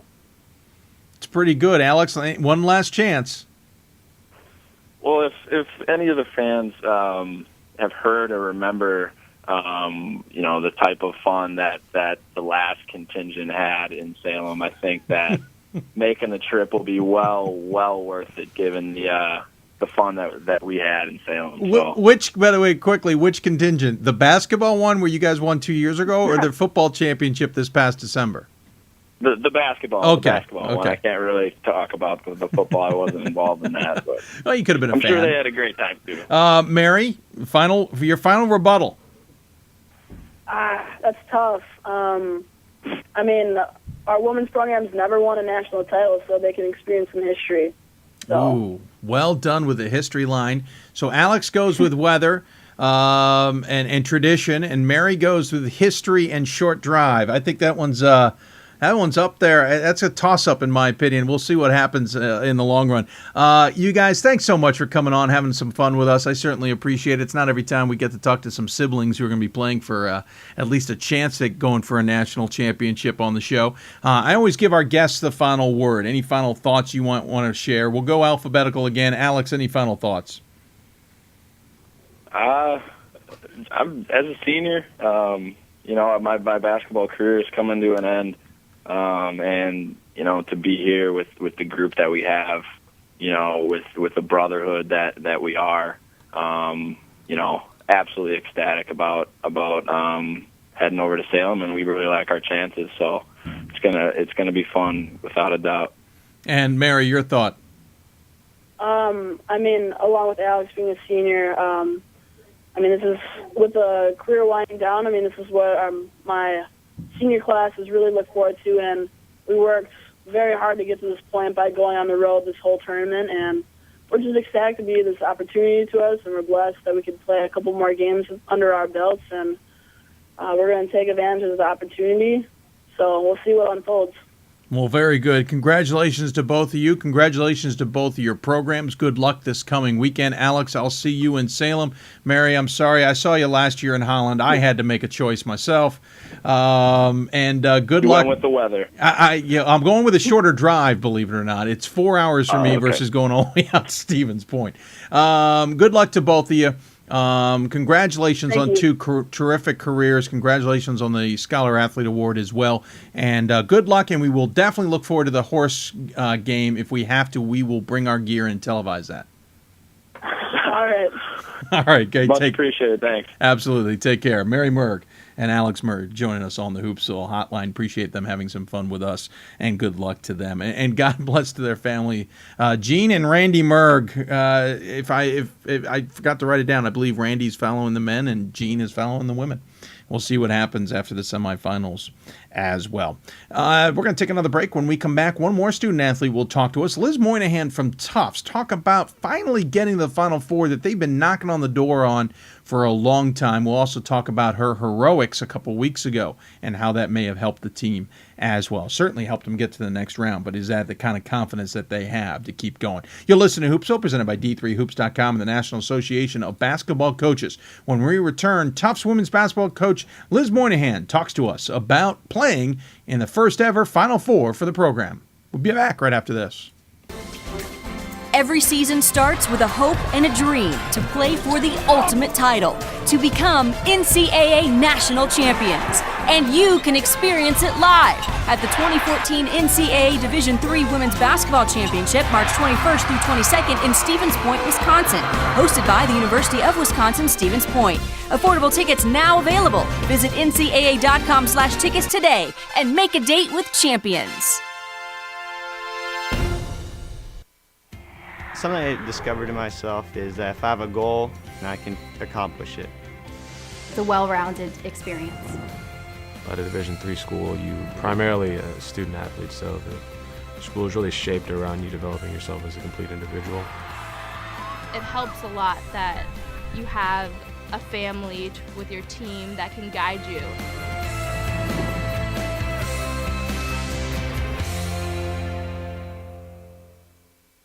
We've got more schools than Division I, more fans than Division II, and more upsets than March Madness. There's 800 programs with over 11,000 games leading to 2 national championships. And we've been covering it all for over a decade. From Eastern to Occidental, from Puget Sound to Piedmont, from Southwestern to the University of New England, and from Hope to Calvin. Nobody covers Division III basketball like we do. We're at D3Hoops.com at www.d3hoops.com. College basketball lives in Kansas City at the College Basketball Experience at Sprint Center. The College Basketball Experience is the place to get your game on. It's not a museum, it's an experience you won't forget. Discover the history of the game in the National Collegiate Basketball Hall of Fame, featuring the Gallery of Honor, Mentor Circle, and Honor Theater. Suit up in the latest CBE logoed Nike gear at the CBE Hoop Shop. Elevate your game today and visit the house that college basketball built. And welcome back to Hoopsville, everybody. Hope you are enjoying your evening. Great conversation there with Alex and Mary Merg from Whitewater. Certainly appreciate them taking the time to join us here on the show. And I would be remiss if I also didn't thank Angela Kelm for the SID at Whitewater for helping out with that as well. Certainly congratulations to those two teams as they make it to the NCAA tournament. But quickly about Whitewater, think about it. Football championship. They got two teams in the national semifinals. Their track and field, I think, finished 6th on the men, maybe 5th on the women. This is off the top of my head. Finished 2nd or something or 4th in wrestling. Whitewater's certainly on a roll right now, and congratulations to that program. If you have any questions for us, tweet us at D3Hoopsville or hashtag Hoopsville. You can also join us on Facebook at facebook.com/Hoopsville. You can also join us ask us questions via email, hoopsville at D3Hoops.com. We're going to keep the student-athlete theme going for one more segment and talk to one student-athlete who probably had a mission to make sure she got to the NCAA championship weekend and finally got that mission accomplished in her senior year. Joining us from the number 4 women's program at Tufts, Liz Moynihan joins us on the Hoopsville Hotline, presented by the Division III Men's Basketball Championship Weekend in Salem, Virginia. Tickets available for the games coming up on Friday. Liz, welcome to Hoopsville. Thank you so much for having me. I appreciate you taking the time to do so. I know you've had some other distractions. I think you even had some other things going on today, so I certainly appreciate you coming on the show. First and foremost, congratulations on making it to the championship weekend. I know for this Jumbos unit, this has been a long time in coming, and you guys have just come up short a few times. Yeah, I mean, this has been the season of a lifetime. So to have it happen my senior year after these past few years, make it just to the Sweet 16, it's an amazing feeling. So thank you so much. As a senior, is there ever a feeling of make or bust type scenario where you just got to get out there and get it done, and if you don't get there, you feel like you left something at the table? I mean, yeah, I think me and my other 2 tri-captains have talked about this sort of all season. It seems like, time has flown. Coming in freshman year, it seems like you have to be out there on the court. But, now this being senior year, I think especially come postseason, NESCAC tournament, it's a great conference that we play in. We always say any team can beat another on any given day. But I would say come postseason, NCAA tournament time, when it is, one and done, that's when it really became real. And it's, we every single day just say to our teammates, if you guys, give it your all, we'll give it our all, and keep this going. So I think that especially come tournament time is where it really feels like if we sort of waver at all, we could see our season on the line.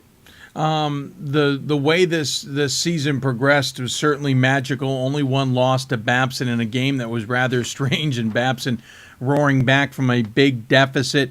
Of course, you were at home, and then you had another battle against University of New England in the second round to even move on to the second weekend. Was there almost a feeling of, oh no, here we go again? For a moment, I think, after that Babson game, we sort of sat in that locker room and we seniors said to the team, we said, remember how this feels right now, and we don't want to feel that ever for the rest of the season. And I would say the one thing I can say about the UNE game is a testament to our team's resilience. Not one single person gave up, and I think that, coming down to the very wire, there were some huge players that stepped up and hit huge stops and made huge defensive stops, huge baskets, and I think that aspect of us never giving up and playing all the way through those 40 minutes, that overtime 45 minutes, that's the most important thing for our team, is just sort of to never give up and come together on the court to really play for each other. Never giving up. Of course, the ball ended up in your hands when you against UNE in overtime with a chance to win it. Tell me a little bit about the play, because we're about to show it anyway. But tell us a little bit about that play and how it transpired and what led to giving you that open look at the top of the key. Well, we talked about this a lot, but so I guess originally the intent, Coach had told us that she didn't call a timeout because she didn't want UNE to be able to sort of set up any defensive, plans. So I originally intended to set a screen for the point guard Kelsey, and have her sort of just do her thing, because no one is better in the open court. No one has better court vision, ball handling skills than she does. But she ended up being triple teamed, so Haley and I sort of made eye contact. And from there, it's pretty fuzzy. But the one thing I will say is to get to that point and to hit that shot, Haley Canner had to hit some huge free throws. Emma Roberson had to make some huge defensive stops. Kelsey. All of my teammates are credit to that win, because without them, we would have been in no position to win that game. Liz, I don't mean to be too critical about the shot, but that wasn't exactly the prettiest form I've ever seen for a shot at the top of the key. That is correct. It was sort of, I'd call it a prayer, but, I'd like to, the follow-through seems there. Yeah. I mean, pretty line drive. Yeah, line drive, one shoulder facing the basket, the other not. You did everything you could to not make that look pretty, and it certainly worked out in the end. Certainly that was a big win, I know, for the team. And moving on, you referenced the Babson game. We talked about the Babson game and having a big lead and losing it. Last night when you guys played Ithaca, it almost seemed like deja vu. Big lead, they come roaring back. Was there any moment of panic? Was there any moment of, oh man, we've been in this position before? I think actually almost the opposite. What I really felt from my teammates is as as they did hit those 3-pointers and sort of gaining momentum into the end of that game, I really sort of felt the 5 players on the court and even the bench and the entire gym sort of really came together, and we looked at each other and we would huddle up and we said, we're not losing this game. And I think that as instead of a deja vu feeling, it was more of a determination. Like, this is our home court. We deserve to be here, and if we come together, we get defensive stops, and we're going to move on. And I think that feeling of sort of really coming together as a team, playing for each other, being on the same page on defense, was really what helped us through that last minute 16 or whatever it was. Yeah, minute 16. You're right. 8-point lead with $1:16 left. Though your reactions when Ithaca got a backdoor reverse layup opportunity to tie it right there at the buzzer. That was, I would say, throughout the entire game, that was my one moment of panic, especially because I felt like, missing that free throw moments before, I didn't want to be that person to let my team down, but huge credit to our freshman, Michaela North, for coming up with that rebound.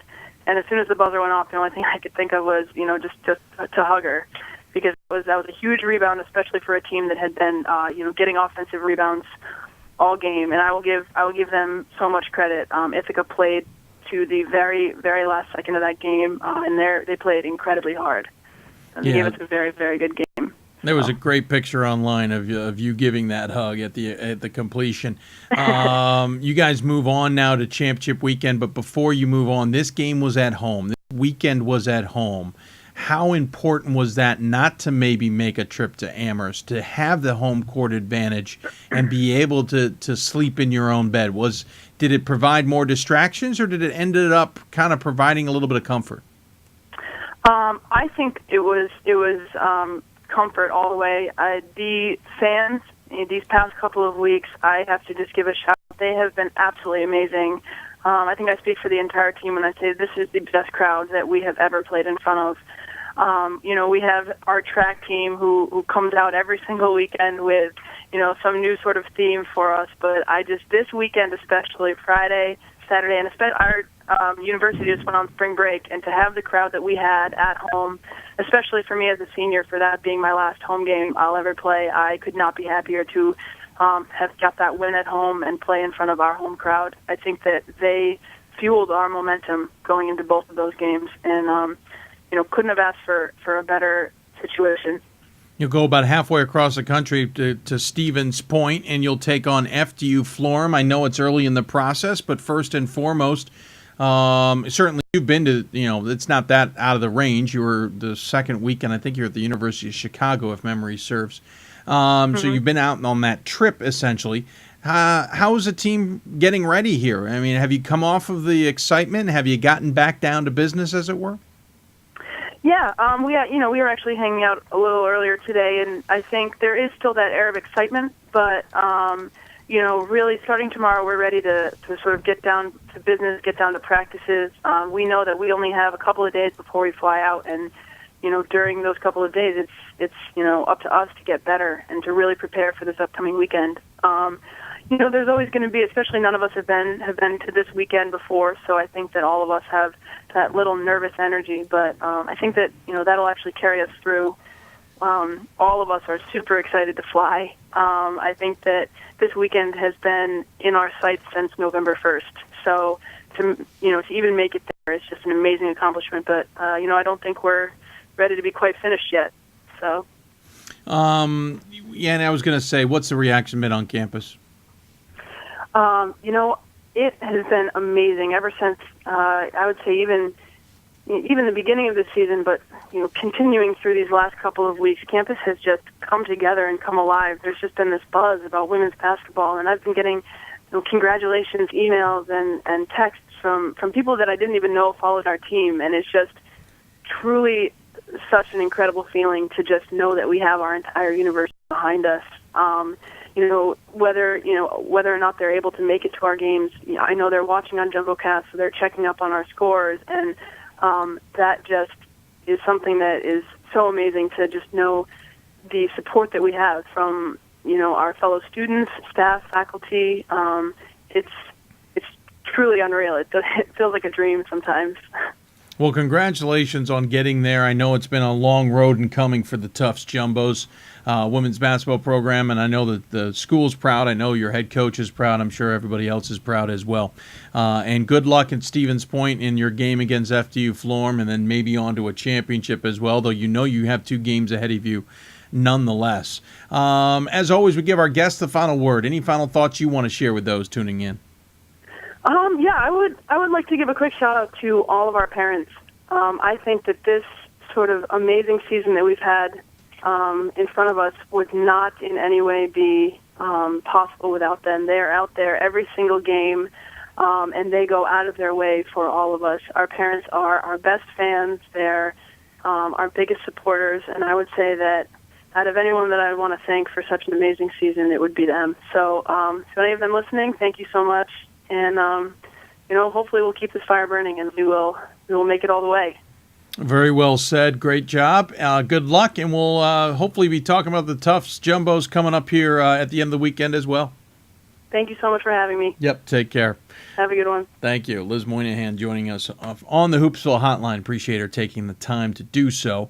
Great interview with her, and certainly a proudful program there in Medford, Massachusetts. Going to take another break. When we come back, Pat Coleman will rejoin us. We will have an all-region announcement to make. We'll take a quick look at the Final Fours coming up, and then we'll sneak in a rant if we can. If not, we will save that for another occasion. You're listening to Hoopsville, presented by D3Hoops.com and the National Association of Basketball Coaches.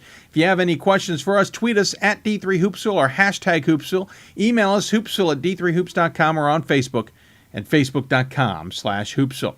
When we come back, Pat Coleman rejoins us. All region announcement, big time, coming up here on Hoopsville. Division III allows you to give yourself to other things. Having that free time allows me to pursue the things that I want to pursue. Division III athletics affords students the opportunity to, engage in the other interests in their campus and in their lives outside of that sport. It allows you to just be able to do everything you want to do. I wouldn't change it for the world.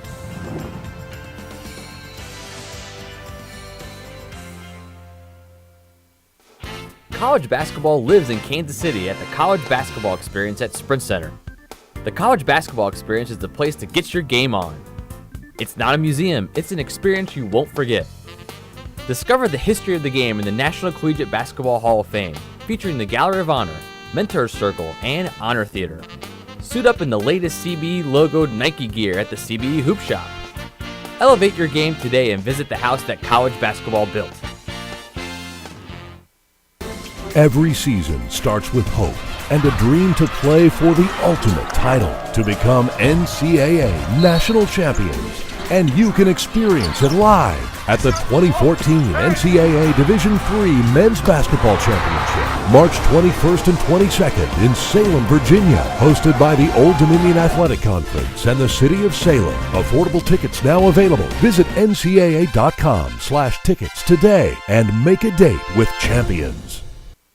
We've got more schools than Division I, more fans than Division II, and more upsets than March Madness. There's 800 programs with over 11,000 games leading to 2 national championships. And we've been covering it all for over a decade.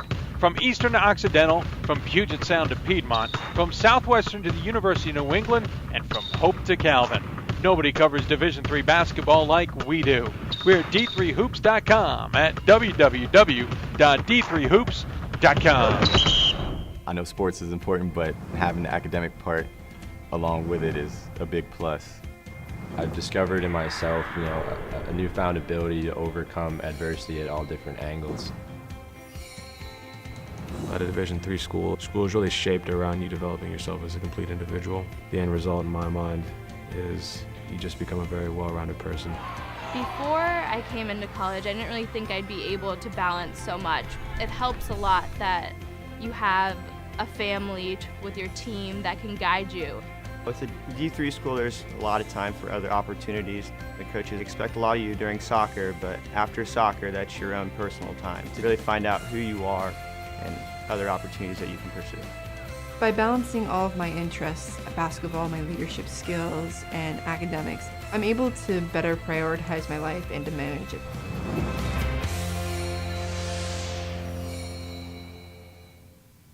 And welcome back to Hoopsville, everybody. Hope you are enjoying your evening. We are getting ready for the championship weekends coming up in Stevens Point and Salem, Virginia for the women and men's basketball championships. We know on the women's side there will be a new national champion as Whitewater defeated DePauw in the last game on Saturday, or the last round on Saturday to move on. DePauw, the defending national champs, go home without a chance to get back to the Final Four. On the men's side, Amherst still alive.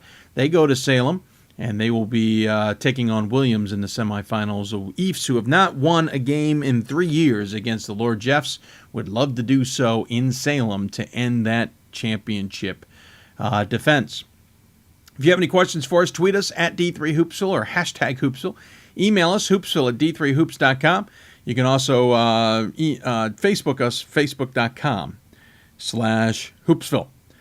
We got a couple things to tidy up, and joining us back on the Hoopsville hotline is Pat Coleman, editor-in-chief of D3Hoops.com, as we get ready for a big announcement about all regions. And Pat, welcome back to Hoopsville as always, sir. Yeah, thanks a lot. Good to be back. First and foremost, you seem to be enjoying the interviews there in the last half hour. It's always great to have student athletes on. I know, obviously. We talk to the coaches quite a bit. The coaches are the ones who are familiar with talking to the media, and they're, we can talk to them about X's and O's that maybe we can't talk to all the players about. But it's good to have the student athlete experience. And let's be honest with you, that Alex and Mary Merg interview was probably one of the best interviews that you've had on the show all season. No, so probably, yeah. That's worth for people who are just tuning in now. That's worth scrolling back to about the 1 hour mark and picking that back up in a little while. After this important announcement. Yeah, exactly. So anyway, terrific interview. They're great student athletes. By the way, both of them are senior guards. I don't know if I clarified. Alex was injured at one point during his career, and had Mary mentioned it, I believe, if I remember correctly on the show. Yeah. Yeah. So I know for a moment there in my research, I was like, wait a minute, something's not right here. But thanks to a reminder from their wonderful SID, Angela, and of course them as well. Sir, first and foremost, when do I do want to pick your brain about Salem and Stevens Point. You want to do that first, or you want to do the other thing first? Yeah, let's start with Salem and Stevens Point. So let's start with Stevens Point. On that side of things, we will get a chance to see 3 brand new teams there who've never made the trip. One, FDU Florham, I think, is starting to make believers out of, I don't know who, they're number 6 in the country. Of course, everybody's a believer at this point. Of course, undefeated still, and dispatched Montclair State by 20 and Baldwin Wallace by 24. They'll take on Tufts. We just talked to Liz Moynihan. They beat Ithaca, by the slimmest of margins in their book. Of course, Whitewater on the other end defeating DePauw, and Whitman getting the big win over Thomas More. And I said at the beginning of the show not to take anything away from Whitman, but the injury to Sidney Moss was a major factor in that. That 16-point spread is not there if Moss is able to play the last 3 quarters of the game. That being said, congratulations to Whitman. They've been playing great basketball all season with just 1 loss. FDU Florham, no losses. Tufts, 1 loss. Whitman, 1 loss. Whitewater, I think it's 4 losses. So pretty nice Final Four there. Yeah, it's hard to argue with that. I mean, obviously, I haven't. One of the first things, not one of the first things I did, but somewhere during the course of the post-game news conference at Illinois Wesleyan on the men's side last night, I went through and I checked. I knew a lot of these teams that were in our men's Final Four were highly ranked when the season started. I did not get a chance to go back and do that at the women, so I'm going to do that now. Whitman was 11, Tufts was 10, Whitewater was 4, and Florham was on the radar. At least they were at number 20 and that's a team that was not ranked at the end of the previous season. So for them to jump into the poll, this is back in October. Shows that we at least we knew who they were going to be, or had some idea who they were going to be, and the fact that they've completely run the table and gotten to the Final Four makes me feel pretty good about that. Obviously, we could have thought more of them, but it's hard to predict a program going from 13-13 to 31-0 in the course of 2 seasons. Yeah, I mean, bravo. And, of course, I think their biggest test there was Montclair State, and to win it by 20 is to say something there. Do you have a favorite out of that group? I think you've, not to say motley crew in a bad way, but I think you've got a wide ranging of talent, wide range of different mentalities when it comes to playing the game. I'd probably look at Whitman first and then maybe Whitewater. I would, if I were just basing it totally on numbers and stuff that's on paper, I would say Whitewater, but you and I both know from personal experience that Whitewater could be a little inconsistent. We saw them talk about, we saw them play things that are staying in Vegas clearly, but it just seemed like they were not so much in that game against Carthage, and if the long range shot wasn't falling for them that day, and it doesn't fall in an NCAA tournament game, then that's an issue. It didn't, they got rolled in the conference semifinals by Wisconsin Superior. So I think there's some questions there about Whitewater that we'll see answered on the course of Friday and Saturday. Otherwise, I think they would be my favorite. I like either of those two, them and Whitman. I think it'd be interesting that the other side, when we're talking about Tufts and Florham, those are teams that, in my mind anyway, and only having seen them play on video this year, real contrasts in styles. We're talking about a real physical defensive team that likes to push the tempo when we're talking about Florham.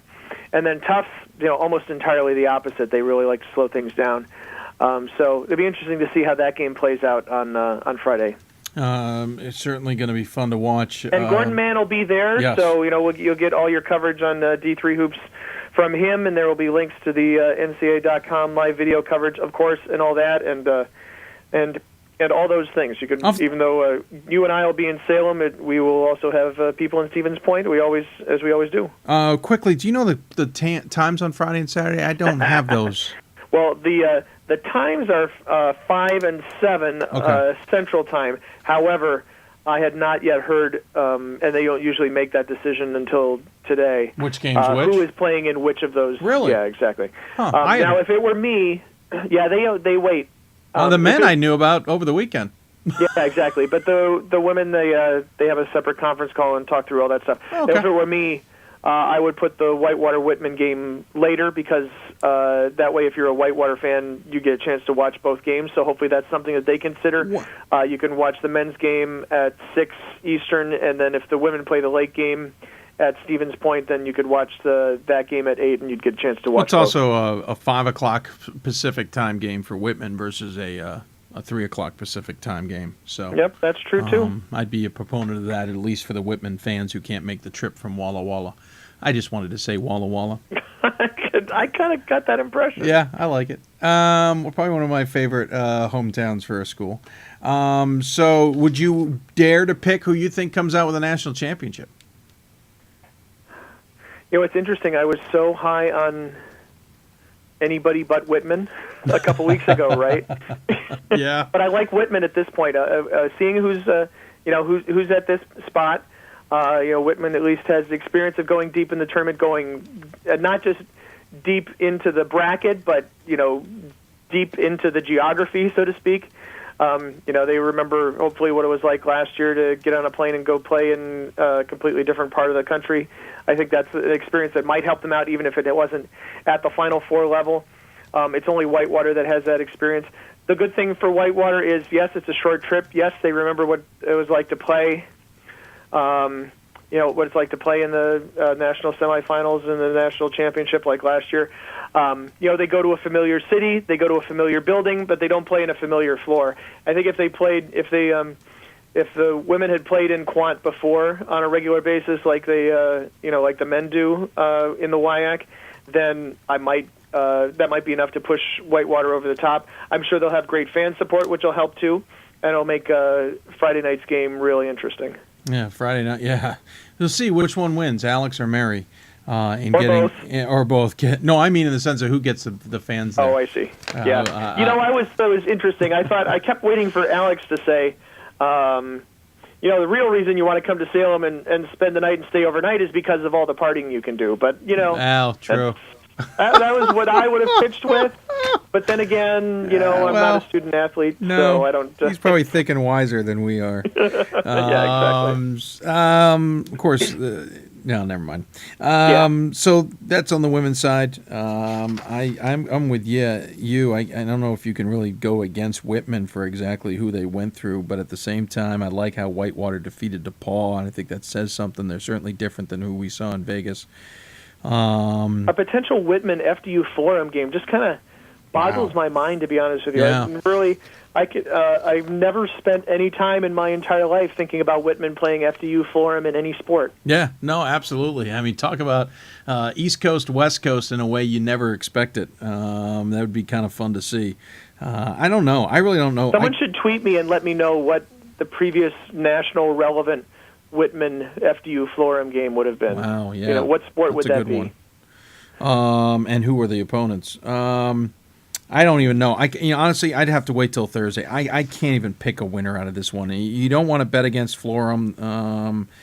Tufts certainly has been battle tested. Whitewater has been battle tested. Whitman has proven themselves. I can't pick a winner tonight. There's just no way. I'll wait till Thursday's show. Let's go to Salem quickly. Whitewater versus Illinois Wesleyan. Amherst versus Williams. This is, we mentioned it earlier, a fascinating quartet, I think, of teams, and good quality basketball is most likely going to be played. I'd be shocked if we have any game that's going to be really out of hand at any point in time. Your thoughts? Yeah, I would hope not. Obviously, Amherst and Williams really know each other really, really, really well. And Amherst has won those games by 11, 12, and 11 points. So I still kind of feel like Amherst is in position to win that game as well. They have the best player on the floor. They'll have the best player who's who's in Salem that weekend, and that includes all the All-Stars too. So I think Aaron Toomey can be the difference maker for them. I just think for that semifinal game, and then on the other side, Illinois Wesleyan or Whitewater. Illinois Wesleyan's been a little more consistent this year. I don't know if consistency helps so much when you have to just win one game on a relatively unfamiliar floor. I suspect Illinois Wesleyan will have better fan support there. They have only been to the national championship game the one time. This is going to be their sixth trip to Salem. They've played in a lot of third-place games. They've won a lot of third-place games, and that's a game that doesn't exist anymore. So Illinois Wesleyan needs to get itself back into the national championship game, in my opinion, because they have been a national power for far too long since winning that 97 championship. Yeah, I think also without getting back into the title game. Yeah, and I think Williams needs to get off the schneid, as it were. Though, man, it's been a long time since they've beaten Amherst. I know. You can't get more motivated than to beat your deathly arch rival. The one that stole the school from you, the one who you haven't beaten in 3 years, the one that you're playing in the national semifinals. I don't know what else. If you can't get up for that game, then I don't know what'll work for you, man. It's going to be great, and it's a perfect time for Williams to get off the schneid. They're playing really good basketball right now. Amherst is playing good basketball. By the way, Williams, first time not in their own gym or in the Salem Civic Center in the 5 years that Mike Maker has been head coach. of the East. First time playing on somebody else's home floor. First time on somebody else's court, and they made it seem like home. The way they shot. I mean, 71% against Albertus Magnus late in the first half, and they cooled off to still be shooting close to 60% for the game. It was just ridiculous. Whitewater makes a return trip. I'm kind of with you about Illinois Wesleyan. I think they've made a couple trips here and have not been able to show much for it. And I think this is an opportunity. They lose a lot of players from this squad. I think this is their prime opportunity for them to show up. Of course, also to beat the 3 other purple teams. I said at the beginning of the show, maybe Illinois Wesleyan needs to change its school colors just for this week. That seems highly unlikely. This is not the week you change your color from green. I know. I said, or you can ride the St. Patrick's Day wave to a national championship. 3 different shades of purple will be in the gym. Maybe Illinois Wesleyan could find another shade, or the green will work for them. Who knows? I will be wearing red, I suspect, or something like that. I'm blue, half tempted. Neutral color. I'm half tempted at the championship banquet, which I will have a role in, to wear my purple pinstripe shirt and just make a joke to Illinois Wesleyan they didn't get the memo. Or you could make a colorblind reference too. Oh, that's even better. Oh, I thought I was wearing blue. I'm terribly sorry. Or you could say, I thought you guys were purple. That's even better. Yeah, I might have to dig some of those out of the notes to do. You want to choose a champion, or do you want to wait till Thursday? Let's do that on Thursday's show. Very good. Thursday's show will be live, by the way. Probably about a 5 o'clock start time, by the way, if anyone's curious. No, I'm sorry, 6 o'clock start time, Eastern. Pat Coleman, myself, others will be in attendance on Thursday live in Salem. We'll follow our Twitter for more information on all of that. All right, so let's get to the other interesting bit of business, as it were. The NIT? Sure, let's talk about the what? Marquette getting stubbed from the NIT? No. Yeah, well, I'll let you know when I care.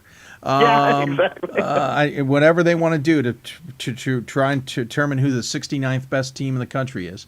That's not true, Dave. You know that Division I NCAA bracket is not the best 68. Oh yeah, because of all those automatic bids. Yeah, I said that tongue in cheek. At least they're looking at the eye test. Is all I can say. That's right. All right, let's talk about all regions here. We'll in a newfangled way of doing things on D3 Hoops and Hoopsville, we'll announce the first team all regions for both men and women in each region, and then save the rest for Monday. Yeah, and so what happens is we have 689 players nominated. As usual, and this is year 14 of the all region team, which is, I know. It seems like the all-region team was a relatively recent addition, but we have been doing that for quite a while too now. So yeah, there have been a lot of all-region teams over the course of the years, and so what we do is, we sports information directors nominate their players. We sent them an email back on March the 2nd. Followed that up with social media, and then a follow-up email for last chance nominations went to all the conference offices last week, so we made sure we could get as many people nominated as possible. And I don't think there are too many people who, when I was looking through and voting, I was like, it would have been nice to have the player of the year from such and such conference, but when we're talking about feeding into the process for the All-Americans, I'm not sure we miss anybody here. I feel really good about this list. So we went through. We had a voting panel from each region, which consisted of myself and SIDs and that sort of thing. I went through, and we will post the full list on the website on Monday morning. But we're going to reveal the first teamers in each of those 8 regions on each side for you here on this show. Still to come, which we will not announce until tomorrow, including second teamers, third teamers in most of the regions, and fourth teamers in the Northeast, which is gigantic. And then player of the year, coach of the year, and rookie of the year in each region. You'll have to come back on Monday to find out all that information. But you'll see that front and center on d3hoops.com tomorrow. And I thought we would start, we'll go alphabetically by region. So the Sounds men's good. Atlantic. You want to do it, or you want me to get women? How do you want it? I'll do it. I wasn't, to be honest with you, I wasn't sure it was going to have you check the ball back to me, so to speak. Yeah, well, how about you do men, I'll do women.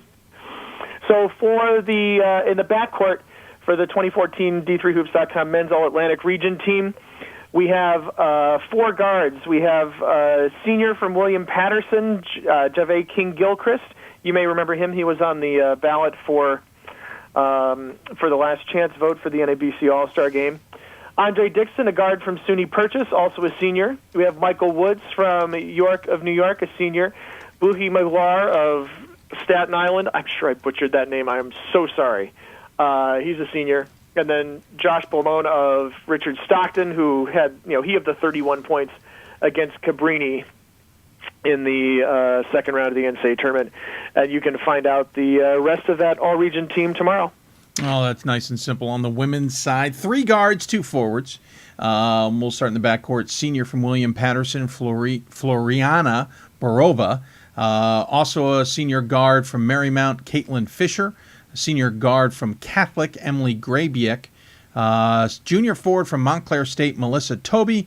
And a senior forward from York of Pennsylvania, Brittany Hicks. That's your 5 from the Atlantic region. Of course, it's throwing me off next year. I'm so thankful the Mid-Atlantic and Atlantic will be the same.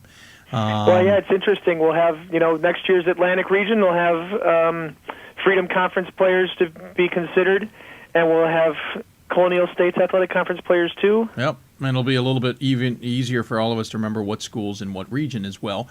Speaking of which, let's go Central Region, and we're going to say Midwest on the men's side because guess what? Next year, its name gets changed to Central, as it should be.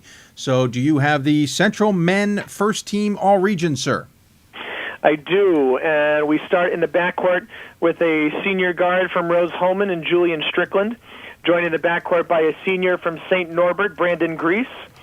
Rounding out the backcourt is a senior from Wheaton of Illinois, Tyler Peters. And then the front court in the men's all-Midwest region team is a senior from Illinois Wesleyan, Andrew Zimnick, and a senior from WashU, Chris Klimek. And I should say, too, in defense of both myself and Dave, Dave is reading these cold, and I have not really looked at pronunciation, so I apologize for whoever we're butchering here. When we get around to announcing All-Americans, we'll have a little more time to look at it. Yeah, and, I hope names better. Yeah, I hope I don't butcher some of these. Some of these I actually do know, so I'm happy about that. I say on this women's All-Central region team, we've seen a couple of these people play this year. Yeah, I've seen a few, and in the Central region, all-region first team, 4-guard lineup here with 1 forward, and we'll start with the guards. A senior from Carthage, Stephanie Guzmanic. A junior from Wisconsin Superior, Sally Lismeyer. A sophomore from Wheaton of Illinois, Ellie Zeller. A senior from Wisconsin Whitewater, Caitlin Thill. And at forward from WashU, a junior, Melissa Gilkey. So 4 guards there from the Central Region Women's All-Region. The voters who voted for All-Region voted for 10 players, 12 players, or 15 players, depending on the size of the region. We did not ask them to vote for a certain number of backcourt players or a certain number of frontcourt players, so some of our, although all of our teams are balanced, because one of our major tenets for all of our awards in any sport is that our team has to be capable of taking the floor. So we don't have 8-person all-region teams. We don't have 35 football players on an all-region team. We have 5 basketball players. So you get 5 basketball players and some kind of mixture of front court and back court, somebody who can handle the ball. And we move to the 2014 men's all-East region team.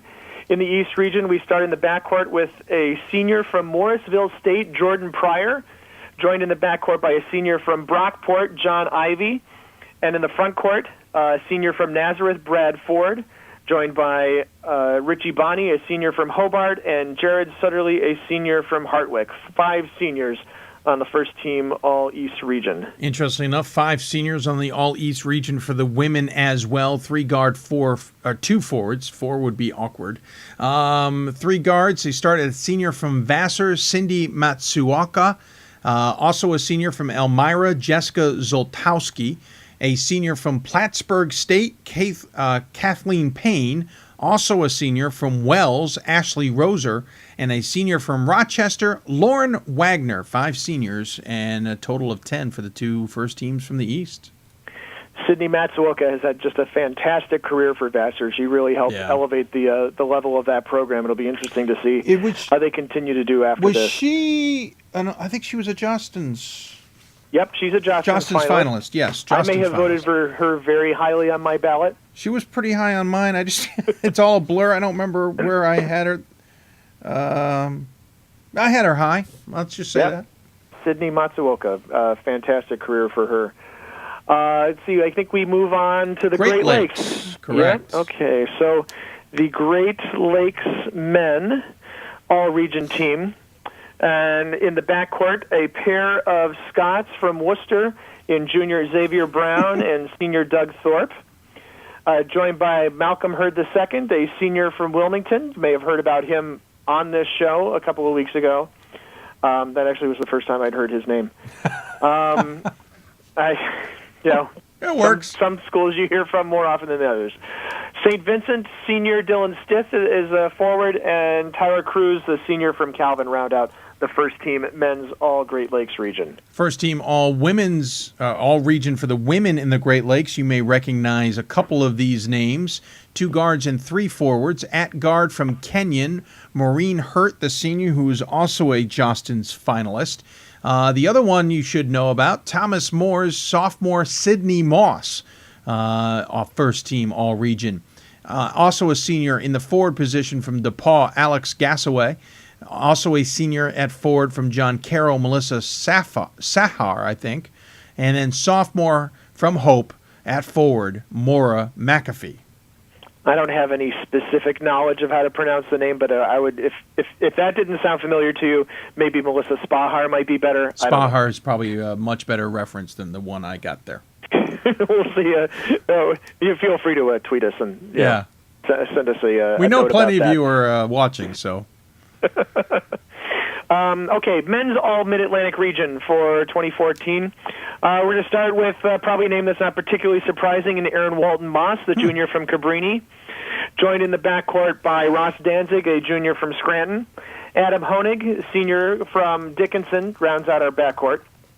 In the front court, a senior from Alvernia in Brian Parker, and David Langan, a senior center from Wesley, rounds out the first team. Hey, those were real easy to pronounce, Dave. Yeah, and that was a nice first team, if I do say so myself. On the They're women's, a pretty decent group. Yeah, not bad. I think they had some pretty good careers and seasons. On the women's side, a senior guard. We have 2 guards, by the way, and 3 forwards. A senior guard from Cabrini. Talk about a great season they had. Brittany Sandone. Also a senior from Swarthmore at guard, Katie Little, I believe, from Harrisburg, Pennsylvania. At forward, a junior from FDU Florham, Kira Dayon. Kyra, probably, right? Kyra is probably correct. I guess I don't know. No, it could go either. I think it's Kyra. You're probably correct. Again, reading cold, folks, I apologize. We'll know by Friday. Yeah, we'll know. Gordon probably could have ran us up a flag on that one. A junior forward from Scranton, Meredith Maceris, and a senior forward from Elizabethtown, Taylor Kreider. Moving on to the Northeast. The Northeast, as we mentioned, is an 80-team or 80-plus team region. So there are actually, we go 4 deep in this region. Of course, we're still going to just name the first ones. So that means there are 15 players who make the all-region team whose names are not going to be announced on this show. And again, you'll be able to see the whole list on d3hoops.com on Monday morning. And by the way, when I say Monday morning, you may understand that might be fairly early Monday morning. So, if you're around, say, at 1 o'clock in the morning Eastern, ta-da, you might want to look. There you go. We start in the backcourt with, again, a name that probably doesn't surprise a whole lot of people. From Amherst, the senior guard, Aaron Toomey. Really? One of the storylines that I have not heard us talk to Toomey about so much is the Greensboro, his hometown, is just an hour down the street. And for that matter, Michael Mayer from Williams is from Durham, North Carolina, and that's not all that much farther down in North Carolina. I would hope that people come up from there to go see those guys. By the way, play. And yes, he was both of them. And Toomey was in the running to go to 2 ODAC schools. There were, I think, that Randolph. Would have been really difficult to go to 2 ODAC schools. No, I know. I spoke that wrong, but I know Randolph-Macon was in the mix, and there was, I think it was W&L was in the mix for Aaron Toomey. And he has been the huge part of the Amherst success over the last 4 years. Yes. And he is on the first team All-Northeast region. Darius Watson of Albertus Magnus, a senior, also on the first team All-Northeast region squad. Ryan Sheehan from Nichols, a senior. Might be the highest a player from Nichols has ever been in our postseason awards. Jostens finalist, by the way. A Jostens finalist, Ryan Sheehan. Joey Flannery, a freshman from Babson on the first team. Might give you some indication as to where the Rookie of the Year goes on that. Really? I can't hide that because that's what the votes very high on that. And then Michael Mayer from Williams. I've already mentioned him in the course of this rundown and in the course of the broadcast. He's a senior center for Williams, and he rounds out the first team for 2014 Men's All-Northeast region. All-Northeast region for the women. 2 guard, 3 forward lineup. At guard from Wellesley, a senior, Leslie Leong. Also at guard from Bates, also a senior, Meredith Kelly. At forward from Trinity, Connecticut, junior, Hannah Brickley. At forward from Rhode Island College, a sophomore, Vandel Andrade. Probably am butchering. I'd buy that. That sounds good to me. I hope I got that right, and if I didn't, I apologize. And a junior from Tufts, Haley Kaner. Probably Canner, right? Probably Canner. It's a K that's throwing me off. The D3Hoops.com 2014 Men's All-South Region team. The first teamers, we start in the backcourt with a junior from Birmingham Southern, Larry Thomas. Did you expect you would hear DJ Woodmore's name first? Never mind, he's here as well. He's a senior from Virginia Wesleyan. In the front court, the guy who shot down Wisconsin Stevens Point, Jake Davis, the senior forward from Emory. Fantastic season he's had, a fantastic career. Kyle Schley, the senior forward from Texas Dallas, and we round out the first team with a sophomore forward from Maryville, Jamani Bird. On the women's side, a couple names you'll probably recognize as well in a 3-guard, 2-forward lineup. From Rhodes, a senior, Lauren Avant. Also from Maryville of Tennessee, a sophomore guard, Mackenzie Puckett. From Roanoke, a senior guard in Paxton Gwynn. At forward from center, a senior, Paige Bockley? Bakley? I don't know. Paige, I apologize. B-A-E-C-H-L-E, our apologies as always. And a junior from Texas, Tyler, at forward, Brittany King. What a fantastic season for Texas Tyler, too. Absolutely. The men's All-West region team. There are almost no names that are not supremely familiar to anybody who's been watching Division III basketball and watching our coverage of it over the course of the last few months. But we will start in the backcourt with a senior from Wisconsin Stevens Point, Tyler Tillema. And then we'll go with the other senior from Wisconsin Stevens Point, also on the first team, Trevor Haas. Dustin McConnell, a senior from Whitworth, rounds out our backcourt. In the front court, we have a forward, a senior from Central College of Iowa, Matt Greenfield, and then a senior center from Augsburg, Dan Kornbaum. On the women's side, I got to admit, a nice tip of the hat to the teams who play on the West Coast. 3 guards and 2 forwards. You'll recognize a number of these names, I would hope, but especially the schools. At guard, a senior from Whitworth, Kayla Johnson. At guard, a senior from Chapman and also a Jostens finalist, Kimi Takaoka, I believe. Takaoka. You got it. Yep. And also at guard, a junior from Whitman, Heather Johns. At forward, a senior from St. Mary's of Minnesota, Courtney Earle. And at forward from Whitman, a senior, Courtney Early, Minnesota, terribly sorry. And at forward from Whitman, a senior in Sarah Anderegg. And as we said, these are just the first teams. There are anywhere from 5 to 10 to 15 other names who also made our all-region squad, and you will find out tomorrow Coach of the Year, Player of the Year, and Rookie of the Year. And these players, then anybody who is named to this squad gets considered for D3Hoops.com All-American, which we will announce in conjunction with the Final Fours, men's and women's basketball, specific date and time to be announced. And as I said, anybody who made this team is eligible to be nominated or eligible to be named. Most likely, players on first and second teams are obviously more likely to be named than anybody else. But it's not as if we take all the first-team players and throw them on there, because actually that's 40 players, and we only have 25 on our All-American team. So fairly exclusive club, and you can find out more about that as the week continues. Very good, sir. Any final thoughts? No, I think I need to go back and fix some of the typos I found in the course of us reading these. I found one and fixed it for you, but it's not one we announced. Okay, I good. just went, oh, I had that's some commas and periods and stuff like this that. was a U in front of a B, I think, or a B in front of a U, something like that. I found Excellent. Yeah. Well, I appreciate that. Thank you, sir. Absolutely. Well, hey, I'll look forward to seeing you in Salem, sir, on Thursday. Oh, am I supposed to be in Salem on Thursday? Yeah, you don't have to be, but I would advise it. I forgot to ask, when are the Johnston's Award? Do you remember when it's announced?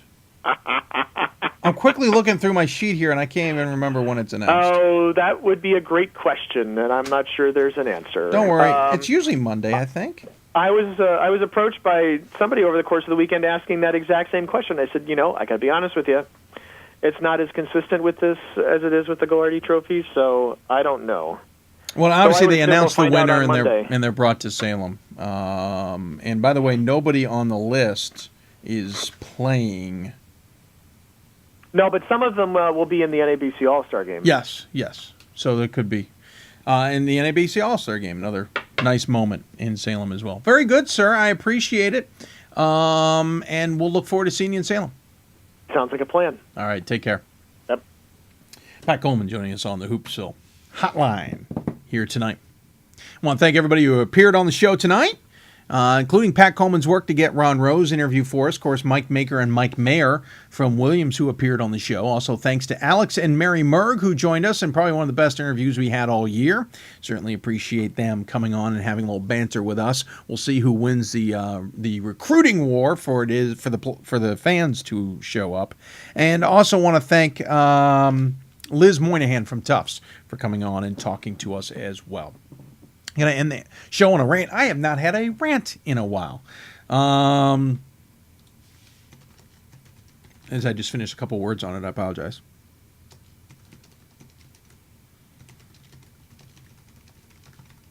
I'm thinking about adding something to my show in the future, and that might be some special awards when I see something. It's just in name. One of the things I am a huge proponent of is sportsmanship. I think it actually raises the level of competition and makes great games spectacular. When it isn't exemplified or promoted, it can sully a team or an organization's name and can have you completely forget how great a game you may have been watching. In my playing days and in my short coaching career, I felt sportsmanship and how I conducted myself along with my teammates or players was just as important as how well we may or may not have played. I don't care how heated a rivalry or important the moment a game was played, knowing how my behavior was seen by others was always in the front of my mind. Maybe one of the reasons I love Division III so much is that there are more important things going on than just a game. You see less egos in this division, and maybe that leads to better sportsmanship by all. You also have classy coaches around the country who carry themselves and their teams well and know that the name on the front of the jersey means more than anything they can do on or off the court. I know there are some in the NCAA tournaments that have been, I know there have been some in the NCAA tournaments that have made sure to emphasize sportsmanship, whether it is to remind coaches and players that helping an opponent back to their feet after a hard foul is not something that should be taken lightly. I know there are coaches out there who don't want their players to extend their hand in that manner, and that disappoints me. In my playing days as a student athlete, I felt that if an opponent reached out to me after a hard foul or a big play, it told me they probably meant no ill intent, and I did the same in return. If they didn't, if they walked away with their head held high, if they reacted to others like they had just done something great, I knew there was ill intent, and that turned my opinion and thinking 180 degrees. You can bet the next time we were in contact with one another, my approach was going to be a little less respectful. I also knew that my conduct in a game was always being watched by others and could reflect my organization and in school in kind. If I acted like a fool, cursed, showed up officials, acted like a clown, that not only made me look bad, but also gave my school a bad name. We all know schools that have had bad reputations, and that is probably based on one or two programs, not the entire athletic department. This weekend, the conduct of Albertus Magnus was incredibly disappointing. From the opening tip, they acted like everything was against them and that they were being wronged. The players showed up officials constantly. Coach Mitch Oliver and his coaching staff yelled at the scorer's table in the direction of the NCAA rep and the alternate official after what seemed like every call. And then what I heard was being yelled is embarrassing. I won't put words in anyone's mouths, but the comments I was told ranged from claiming the game was fixed to the NCAA only loving the NESCAC. The behavior on the court wasn't much better. Players showing up the officials after calls they didn't agree with. We won't get into the fact that they didn't adjust to the officiating, which was consistent from start to end, to eventually disrespecting their opponent. It was ridiculous. How players didn't get technical fouls for just their behavior is beyond me. These officials were very lenient.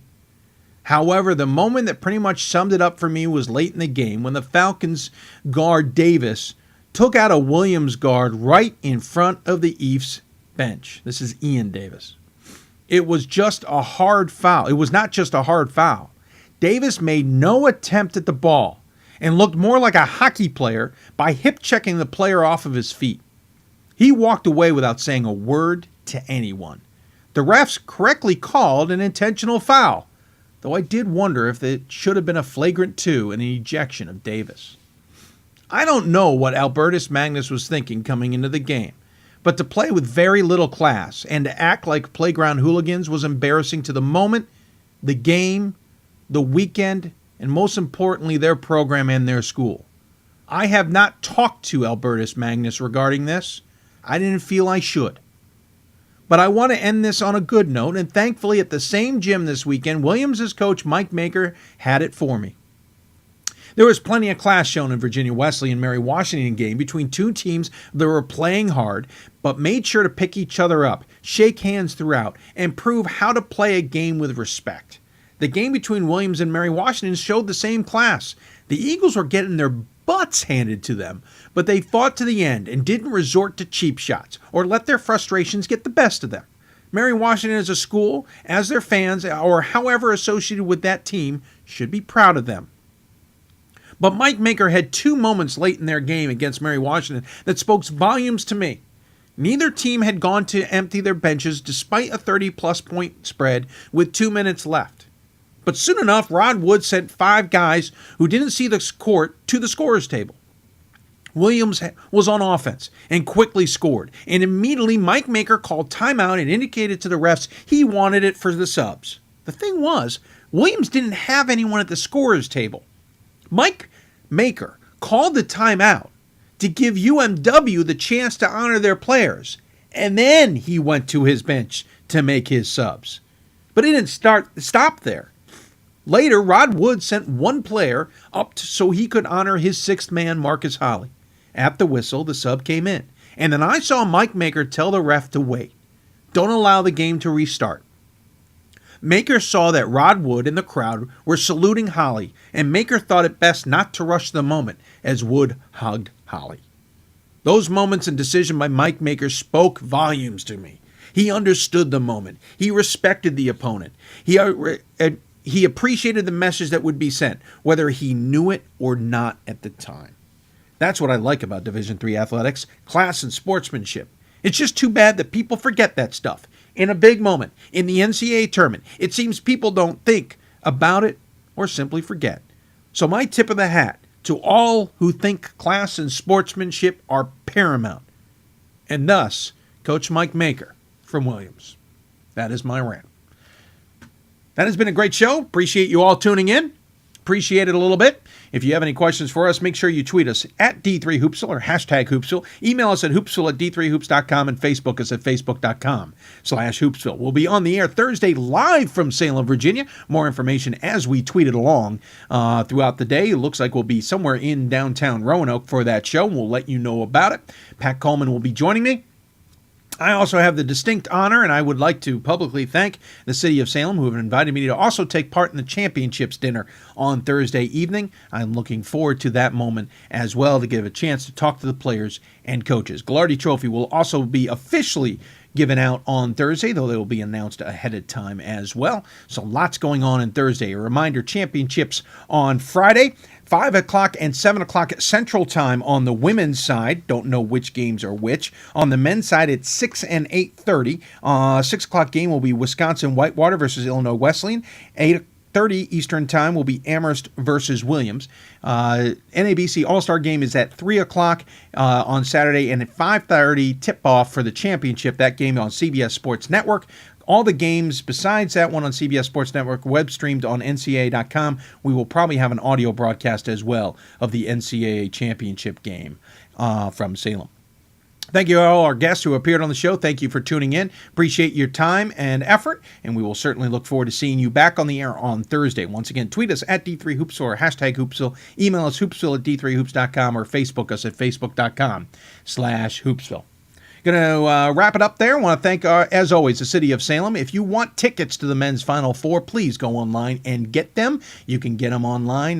They are the proud hosts of the Division III Men's Basketball Championship Weekend and have been the sponsor of our Hoopsville hotline for several months now. Also want to thank the National Association of Basketball Coaches and D3Hoops.com for their support. We're going to wrap up Hoopsville. Thanks for tuning in. See you back here Thursday evening about 6 o'clock Eastern Time. Good night, everybody.